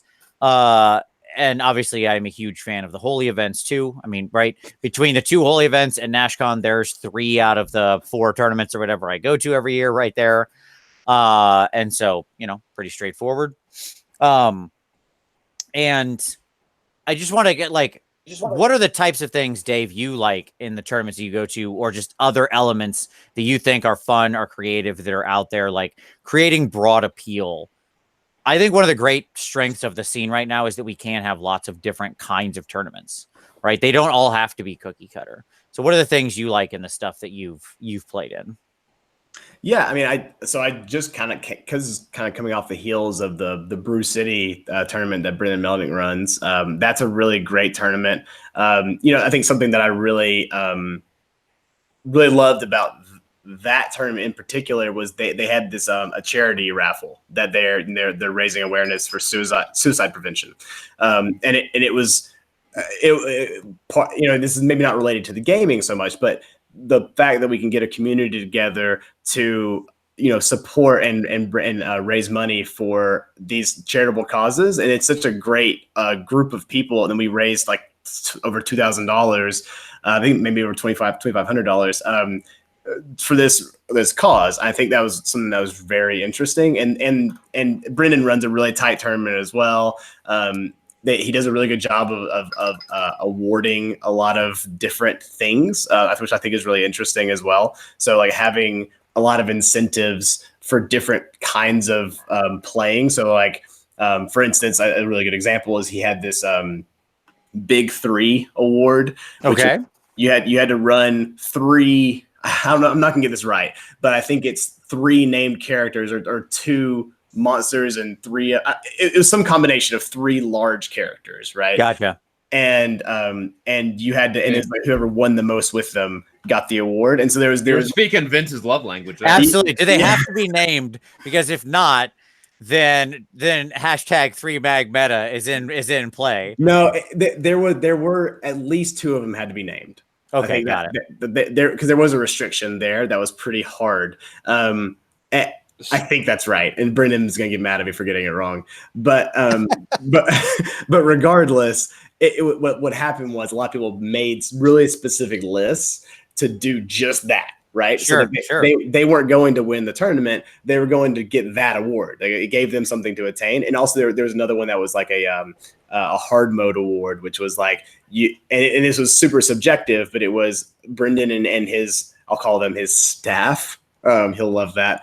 And they kind of judged a set of lists that they deemed not top tier. And Sure. whoever won the most games within that. And so it was really cool because Domus was running all of his Dragon Ogre, right? And he managed to get 3 and 2 with Dragon Ogres. And so of course he won it. He's like a shoe-in for it. And so I don't know. I like that. Come on, David. Why don't you have awards like that? Yeah. Well, yeah. I mean, but well, I don't think that I need to, right? Because I think that's something that Sure. that makes his tournament really unique and Right. something that you could look forward to, right? So I think what I really like is that we kind of, like you said earlier, we have this kind of 5-game yada yada format. It's a format that we have that we kind of all kind of agree to, and then you can layer in different things to make it unique and make it something that people look forward to. Yeah. So you have your hard-nosed tournament, call it Adepticon, where you're bringing whatever the hardest thing you want because you know you want to win.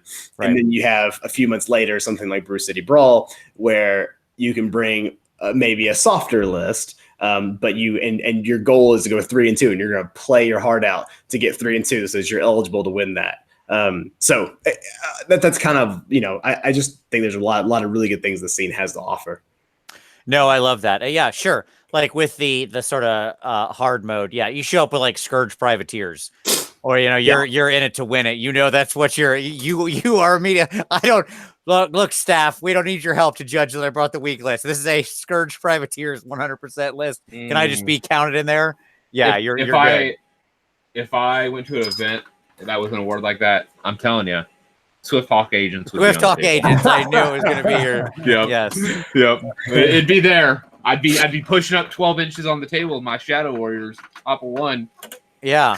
What my only one of the problems is all the factions I play that I really like don't have 2 named people in them. They all have like 1 named person. Like I would run the list. I need more big named people.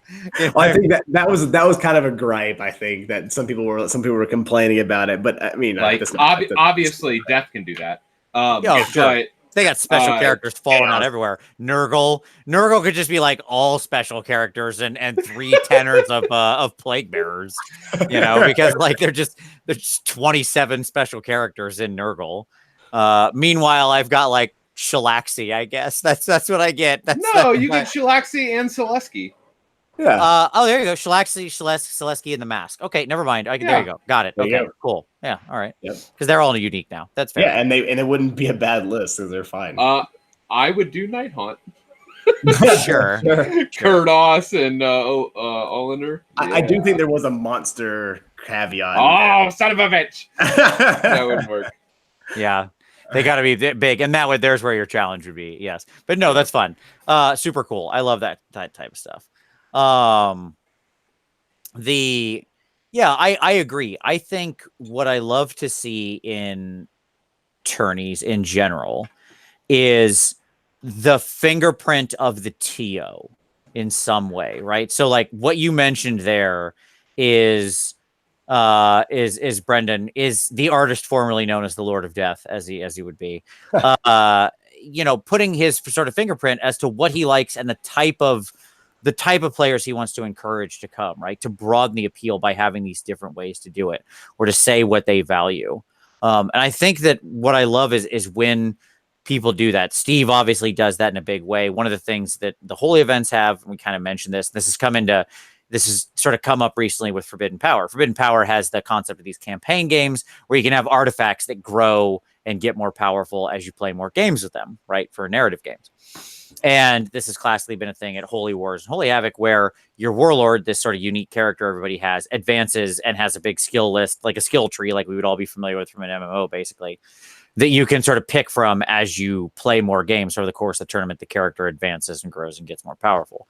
Stuff like that I really dig and think is super cool when it shows up at a tournament and you can really see what the TO values, right? And communicates that stuff, because it makes it a different experience.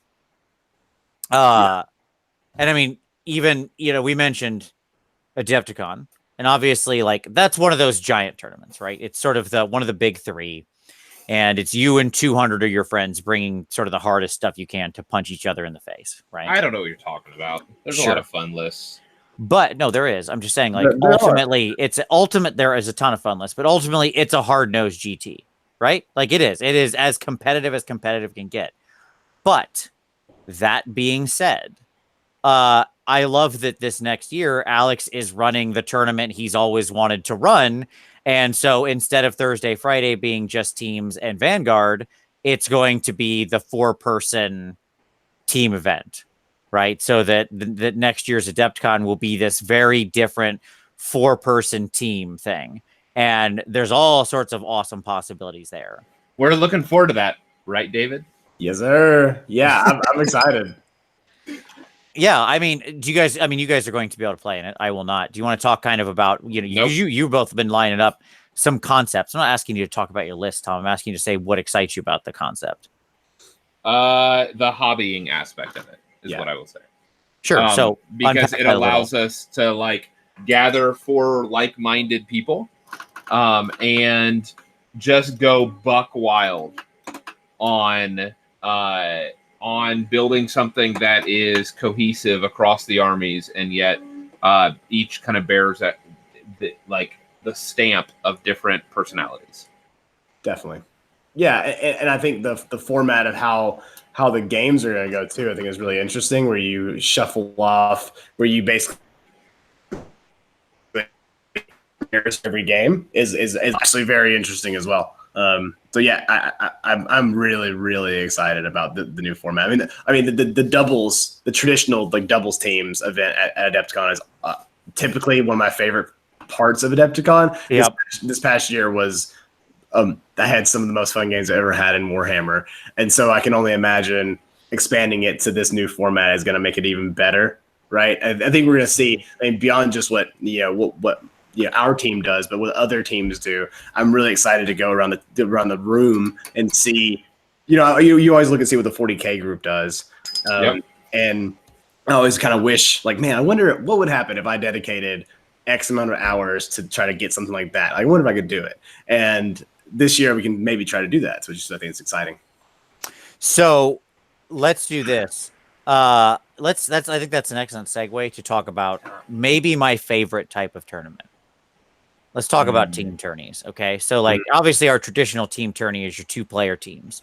Right now this is a 4-player team, more in the classic ETC style, but that's not exactly what Alex is building, but just so people have a point of reference. But the traditional team games, 2 players, probably a 2,000 point team where each player has 1,000 points. Adepticon famously had a team tournament. Holy Havoc was traditionally a team tournament. And this year, I think they'll be different. I think Holy War is going team in 2020, something like that. I don't remember. Anyway, the point is that I love team games. A lot of my normal weekly games are team games. I just played a team game here very recently as part of just my normal basement gaming. I love everything about team games. How do you guys feel about them? Right? In general, what do you guys think about team tournaments? And by the way, I should state that my classic partner for team games is Tom. So that must show how much I love them. He just loves team games so that he knows he never has to play me. Take out the one person in the world I don't want to play by keeping my enemy close. That's right. Stand right here. Yeah. But David, yeah, go ahead, David. You can start off. Like, what's your thoughts on team games in general? Team tourneys. Sorry. I think team games are, fantastic. I think if you can get past, there's always a little bit of there's always some rules ambiguity that can happen with teams because you're introducing 2,000 point armies and how they interact with each other.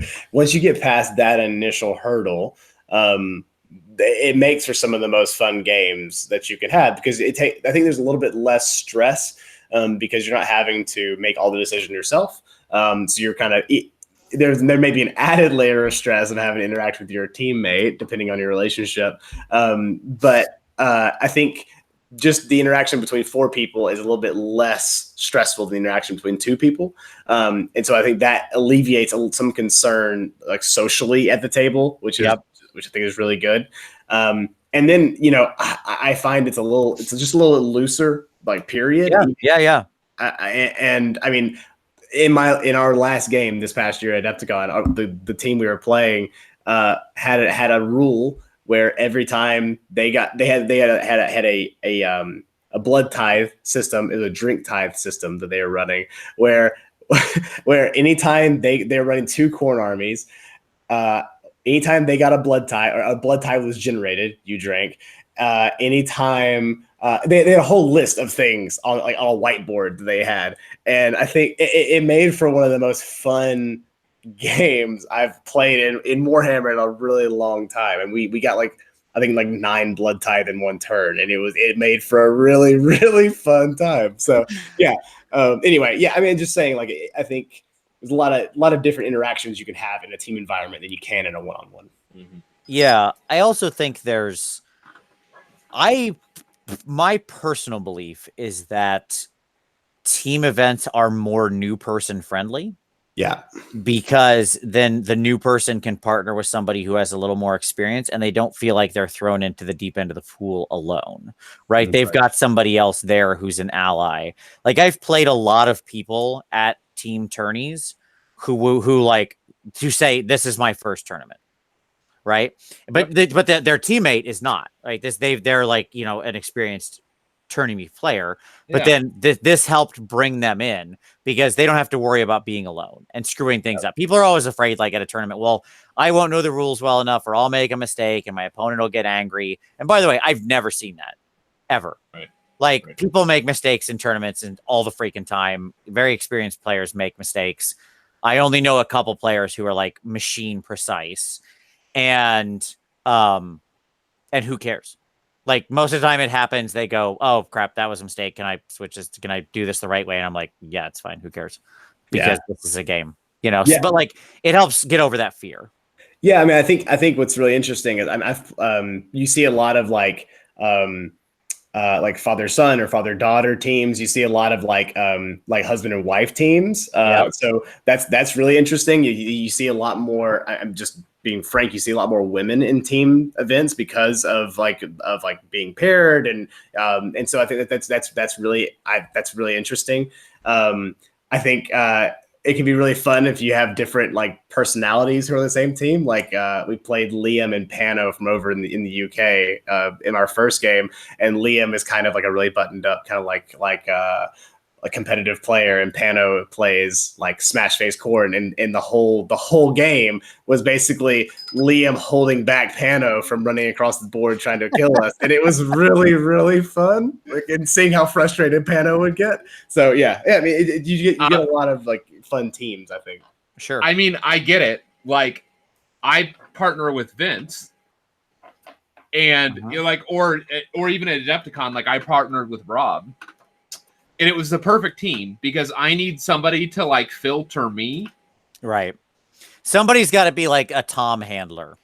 Right. Tom needs a handler because he'll just like he gets too into it. Is what I'll describe.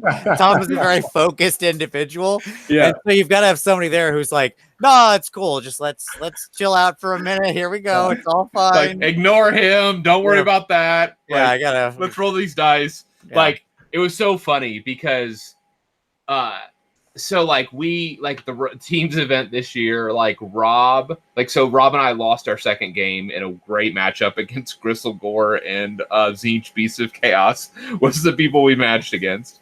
Some of the guys from Michigan, the Michigan GT, and which was a great game. But on the other side of that, like I'm always like whenever I lose, I get really introspective. Like just reflecting on like what I did, what could have went, like I analyze all my game and I internalize. And like when you play me, the game after that, I've lost a game. I'm like often not present, right? Because I'm just so like processing, like what's happening and processing emotions and all that other stuff. And so Rob and I sit down for our game 3 of the teams event, and like Rob's like, "Oh, goofy and hi and laughing and being English and not really British actually, yeah, like quite the opposite." Yeah, and just like haha, and I'm just like quiet, and it was great because like we won, like we took 3rd in sports out of the 150 teams this year. I think we know whose shoulders that was on. Right. And Just that was saying. completely on Rob's. Yeah. Because like I wasn't there for game 3. And even better, like as our opponents would make decisions that I would deem not wise, Rob would just look at me and lose it because he could, like, we had played enough that like as a partner, he could read me and he could see like where I was at on the situation. And so it just created these really funny, interesting dynamics where like I had never played even at the table with Rob before. And so it creates like, it's interesting, the inter-team dynamics and then the inter-team and then the interpersonal dynamics within the team. Like it's just such a fascinating format that I appreciate because it helps mitigate the worst parts of me. No, fair enough. Yeah, I mean, it's. I think, I hope, that is to say, a format of a tournament that continues to grow, and that I hope people, maybe if you are somebody who's sitting on the fence who doesn't feel like you're a tournament player, and to me there are like 2 types of people who are sort of negative on tournaments. And group A is people who went to a tournament and had a really bad experience at some point in the past, right? So, like people were just, crappy to them. That sucks. Group 2 is people who are afraid for the kind of the reasons I mentioned earlier, right? They don't think they're good enough or experienced enough or, what list any I'm not X enough. Okay. Or whatever. And I think that the second group, that really is mitigated in a team tournament format because you could find a partner who does have that experience and who can bring you along and you don't have to worry about it. And at the same time, I think even the first group is largely abated for the reasons you described, David, that team tournaments are kind of more laid back. They're more relaxed. They're more chill. And I cannot think of a single time where I haven't been just laughing and having fun, even in very tough matchups in a team tournament, because it just feels like such a different experience when there's 4 of you around at the table. Oh, I can think of one.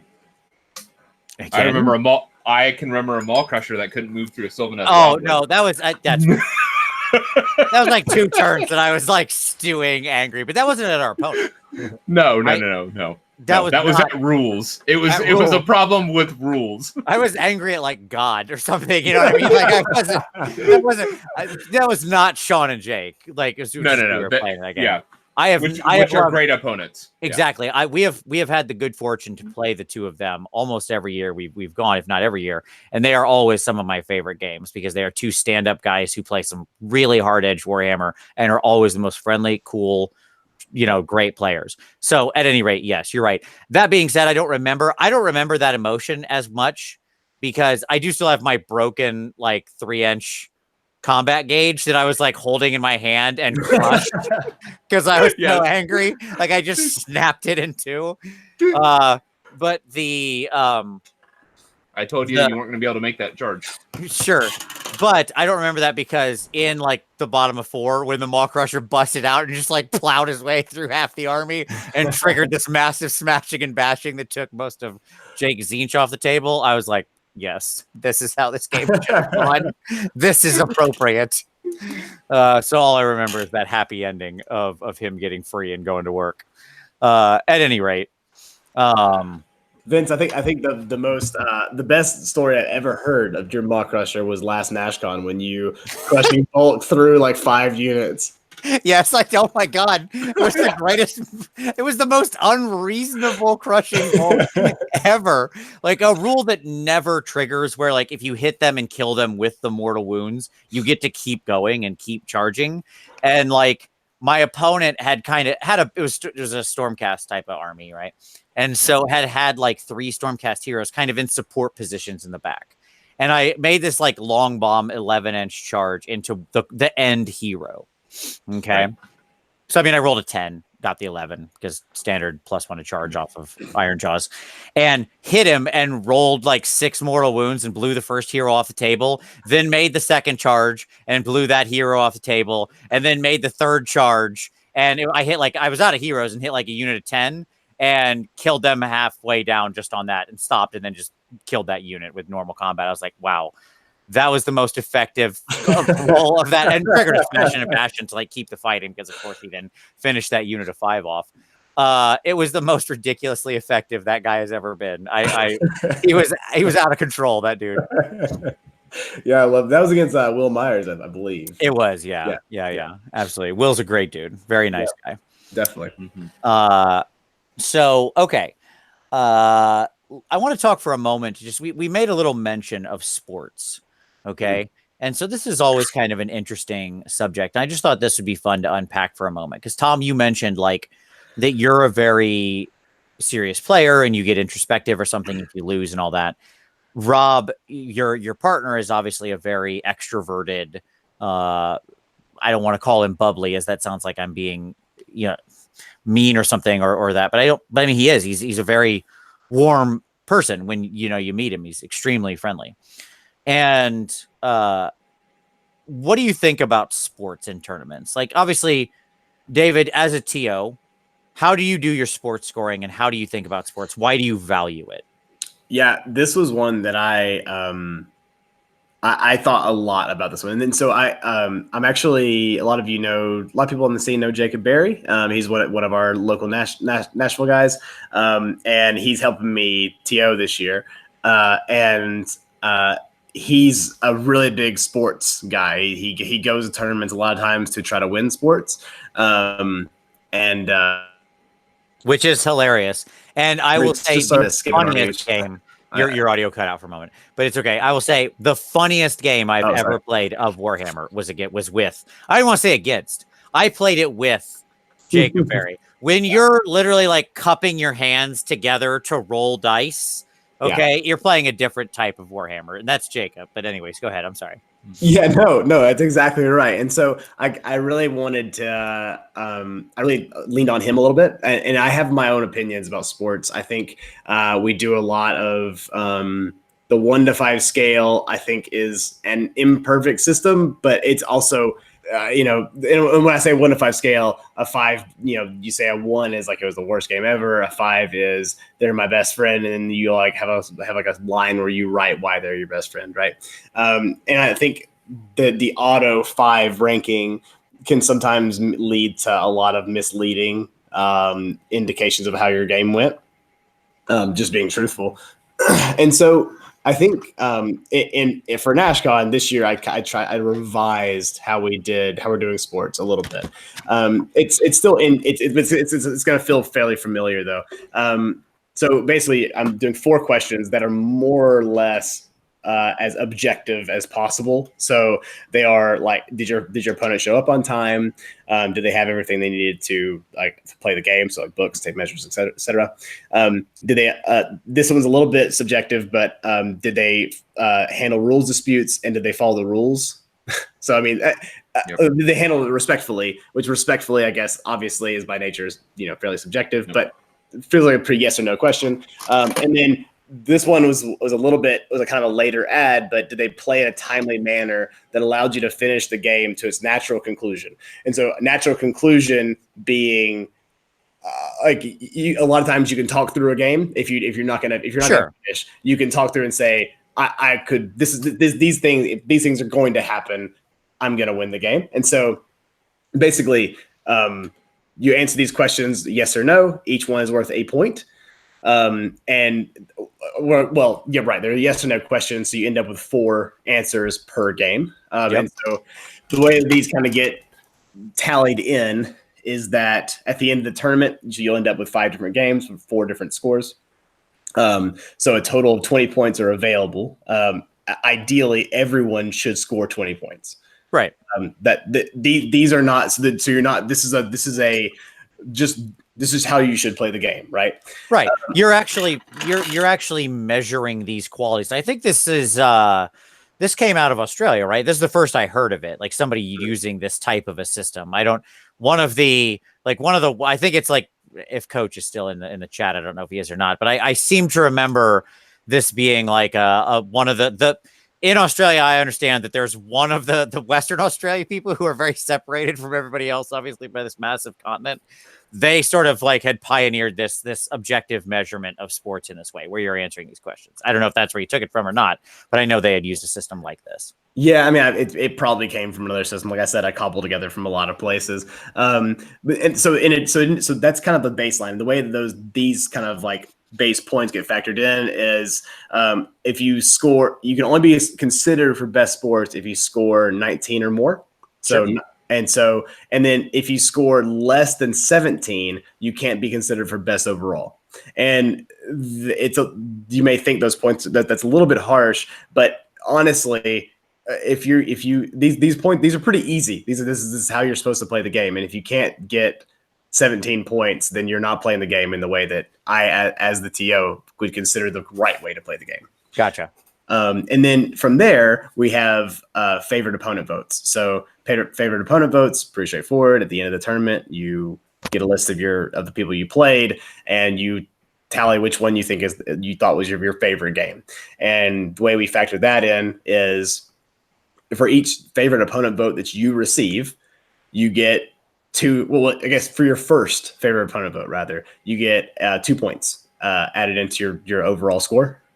And then the player with the most favorite opponent votes gets best overall, or best sports, rather. Gotcha. Yep. Yeah. Oh, so Coach actually said, yeah, it's the same system they use at CanCon. So there you go. Perfect. Oh, excellent. Cool. Very good. Thank you, Coach, for clarifying. I had heard the first time I ever heard of such a system was out of Australia. I just couldn't remember where. So don't want to miscredit anything. Thank you. Yeah, no, I love the system. I think that's a great idea. I like that change. That's a really big. Yeah, go ahead. Oh no, I was just saying that's a really big, reputable tournament. So I'm glad that's where it came from. Yeah, I mean, to me, I love that it's not just saying in this sort of amorphous thing, because it's been talked about in the 1 through 5 system. One of the challenges with it is, especially if you're new and you don't know that we all just give 5. The cultural, right? Yeah. That basically you're going to host somebody accidentally. Yep. Right. Yep. Because you're going to do what it says on the sheet, and not what we're all just doing, and then somebody's going to get screwed. Exactly. And that just doesn't make any sense, right? Whereas this, it's like you're going to answer the questions that are asked and go, oh yeah, okay, yeah, they were on time, they did all their stuff, they played respectively, and we finished the game. Great. I understand this. I answered the questions yes, no. Mm-hmm. I have objectively represented the facts at hand, and the person is rewarded apropos of how they played. Great. I still think, like, this isn't a critique of you, David, but I still think that there's another question that is worth asking. And are you playing Tom Lyons? If you circle yes, it's an immediate negative to them. No, okay, I think it's just a simple question of, like, would you be willing to play this opponent again? Oh, sure. You're the NPS score. Yeah, like the NPS. That's NPS. Yeah, in professional businesses. Okay. Yeah. one of the things that you're rated on is your NPS score, your net promoter score. And so like your clients get asked the question. It's one simple question. Would you recommend this product to other people? Okay. And like, and then there's all this math that happens to give you a final score that's between like 100 and negative 100, whatever. But the point is that like, that is the question on which everything turns. Are your people, and so I think the question would be, you know, like some version of that. Would you play this person again, or would you recommend, you know, would you like to see other people play this person? That kind of thing is what you're getting at, right? Yeah. The idea of the future. Would you want this scenario to happen again? And the reason why, and I don't even know that, I don't think points should be associated with this, right? Yeah. Okay. Say. Yeah. But like, I don't think so I think the question should be there. I don't think points should be associated. But if you get like 2 or 3 of those flags, sure. That should be actionable. And what I mean by that is like instead of saying under 17, you know, you said like if you're under 17, you can't podium or whatever. To me, it would be like if you get multiple flags, and I don't know how many of that is. Sure, could be 2 like, of those. Like 2 probably makes sense out of 5. If 2 people said they would not play you again, that's a strong statement. Then I think that that should be the gating mechanic, right? Because like that's not something you can engineer. You can't dock people a podium by scoring them low, by one opponent scoring them low. But if multiple people have bad experiences, yeah, I think that like that's an appropriate gate, and it's not a points issue, but rather it's how we're rewarding our players. Yeah, that's a really good point. I like that. I think I've gone about it in a slightly different way by it, and it's an imperfect system. It's honestly, sports is a tough nut to crack in all ways. But by actually giving the first favorite opponent vote overall tournament points. Mm-hmm. So if you get so the idea here is that you have 2 tournament points that are kind of floating around that you can get if you get a favorite opponent vote. So in my mind, if I'm going to win best overall at a tournament, and this is a thing, then I'm going to be playing on my best behavior and playing it to the best of my ability to try to get that vote to get those 2 points.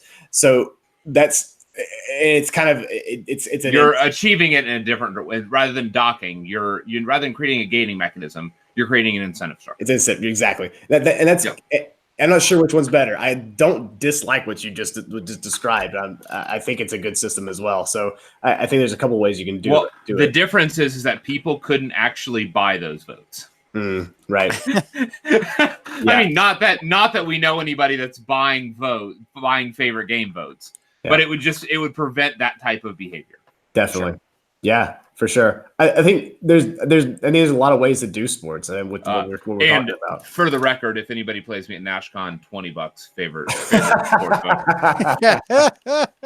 Just getting that out on the table. Don't believe it. You're not getting that. You're never seeing that money. Let me tell you what. Yeah, there you go. No, Tom bribes people with alcohol. That's what he does to try to soften it. Just like that. That's Tom has showed up with drinks many times. Yeah. Like how much alcohol does Tom show up with? You might ask. Here's how much alcohol Tom shows up with. We're going to Adepticon. I'm going to pause. I'm going to tell a little story here. We're going to Adepticon. And I'm driving. My car doesn't have the most trunk space, but it doesn't have the least. It's fine. I would call it a normal amount of trunk space. Okay. And I have a lot of stuff to bring because I have the stuff that I'm competing with and everything else I need to bring. You know, everything for teaching classes and all that kind of stuff. So, but I managed to fit all of my stuff in my back seat. The trunk is empty. I'm like, this trunk is completely for you, Tom. Tom can't get there. I'm like, why can you not fit all your crap in this trunk? There's so much room in here. And the reason is because he has like 17 boxes of alcohol. And I'm like, you're not drinking all that. You're not doing it. 2 boxes, and I gave a bunch away.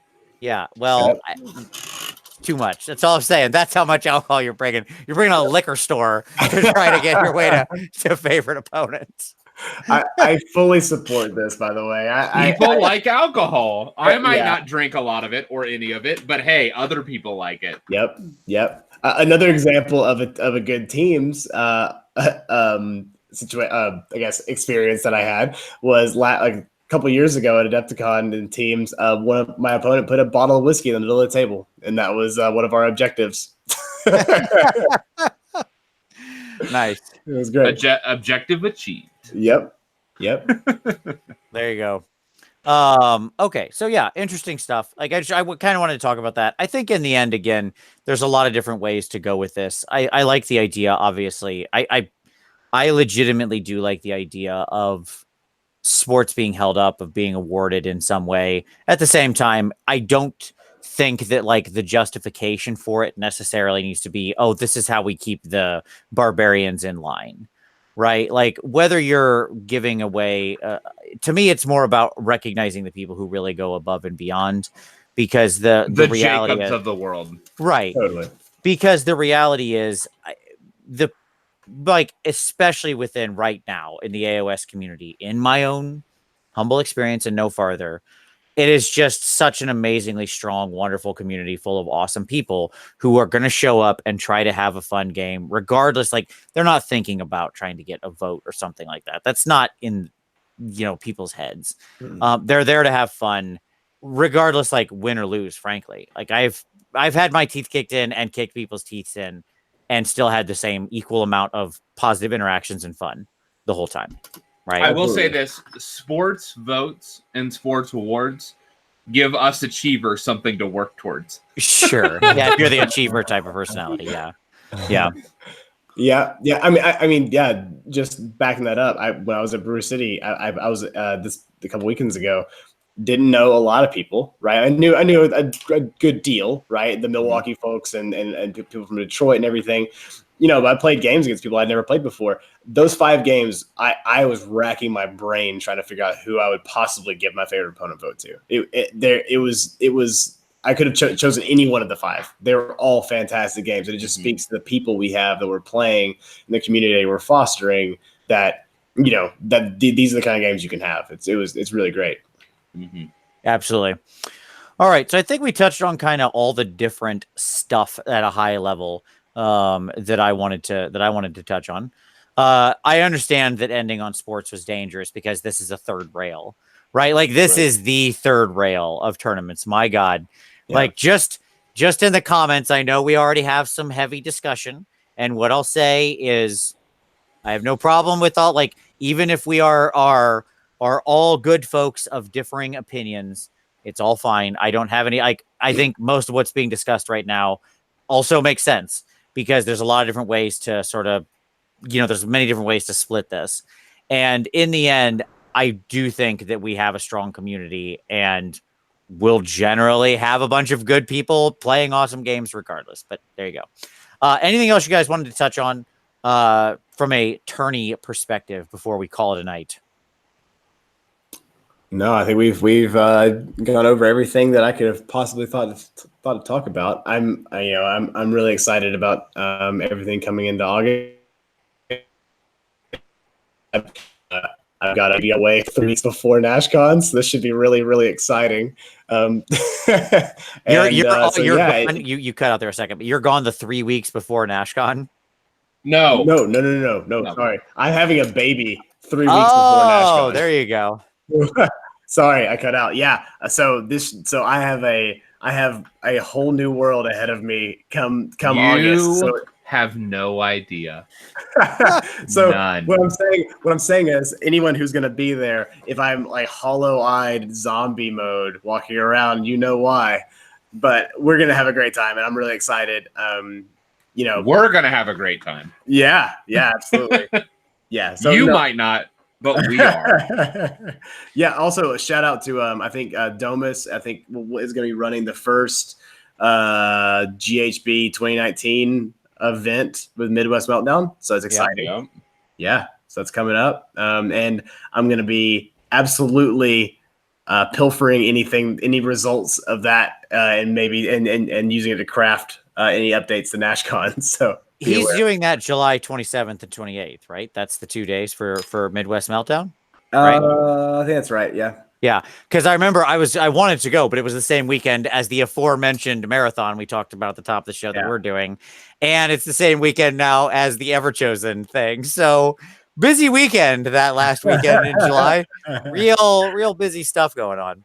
Yeah. There you go. So yeah, Everchosen, keep a lookout. I guess somebody had mentioned that some of the Australian like rules pack went up or something. So maybe they'll publish the actual, like I said, they still have to publish the rules and restrictions thing. So maybe that gets published to the site tomorrow or whatever. I don't know. Or maybe it's store related. Who knows? At any rate, GHB is pretty soon. Yeah. Contrast paints is pretty soon. This is going to be a very exciting summer. We will talk about Forbidden Power at some By the point. way, I've had I'm not other sure rumors come in, like as we've been doing the show. Sure. And apparently there Breaking news. There may be some additional surprises on the 15th that have been as of yet unexpected. So in addition to like the paints arriving, like pre-orders on the 15th may be a big deal. Oh, okay. So this may be Warcry, this may be paint sets, but probably not. Like, we don't know what it is. My guess is that it's the GHB.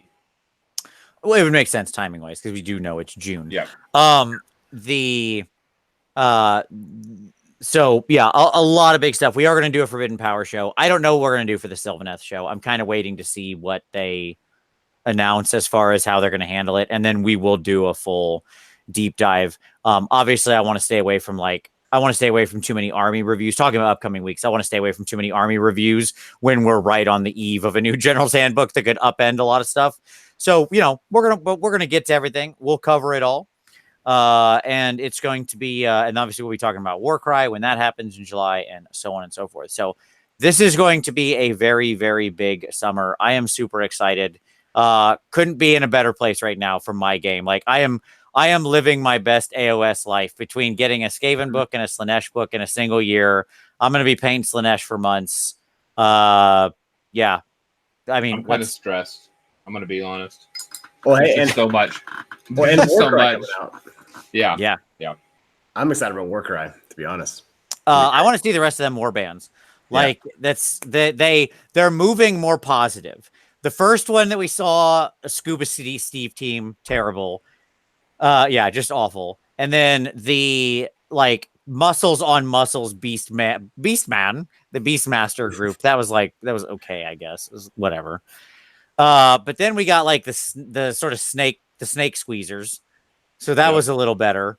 And now, but we know we got a lot more. So I'm looking at the trajectory. Everyone's been better than the last. David, are we doing a Friday night Warcry event? If I can get everything set up in time, absolutely. I'd love to play some Warcry, but I'm not going to do any. Is there an event? I'm not going to put any more events on the calendar for myself. But is there? Will I play Warcry 100%? Yeah. Sure.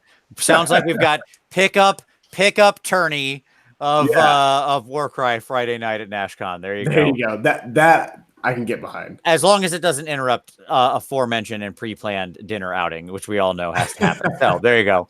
All right. With that, I will say thank you very much, everybody, for watching. Really appreciate it. As always, we'll see you next Wednesday.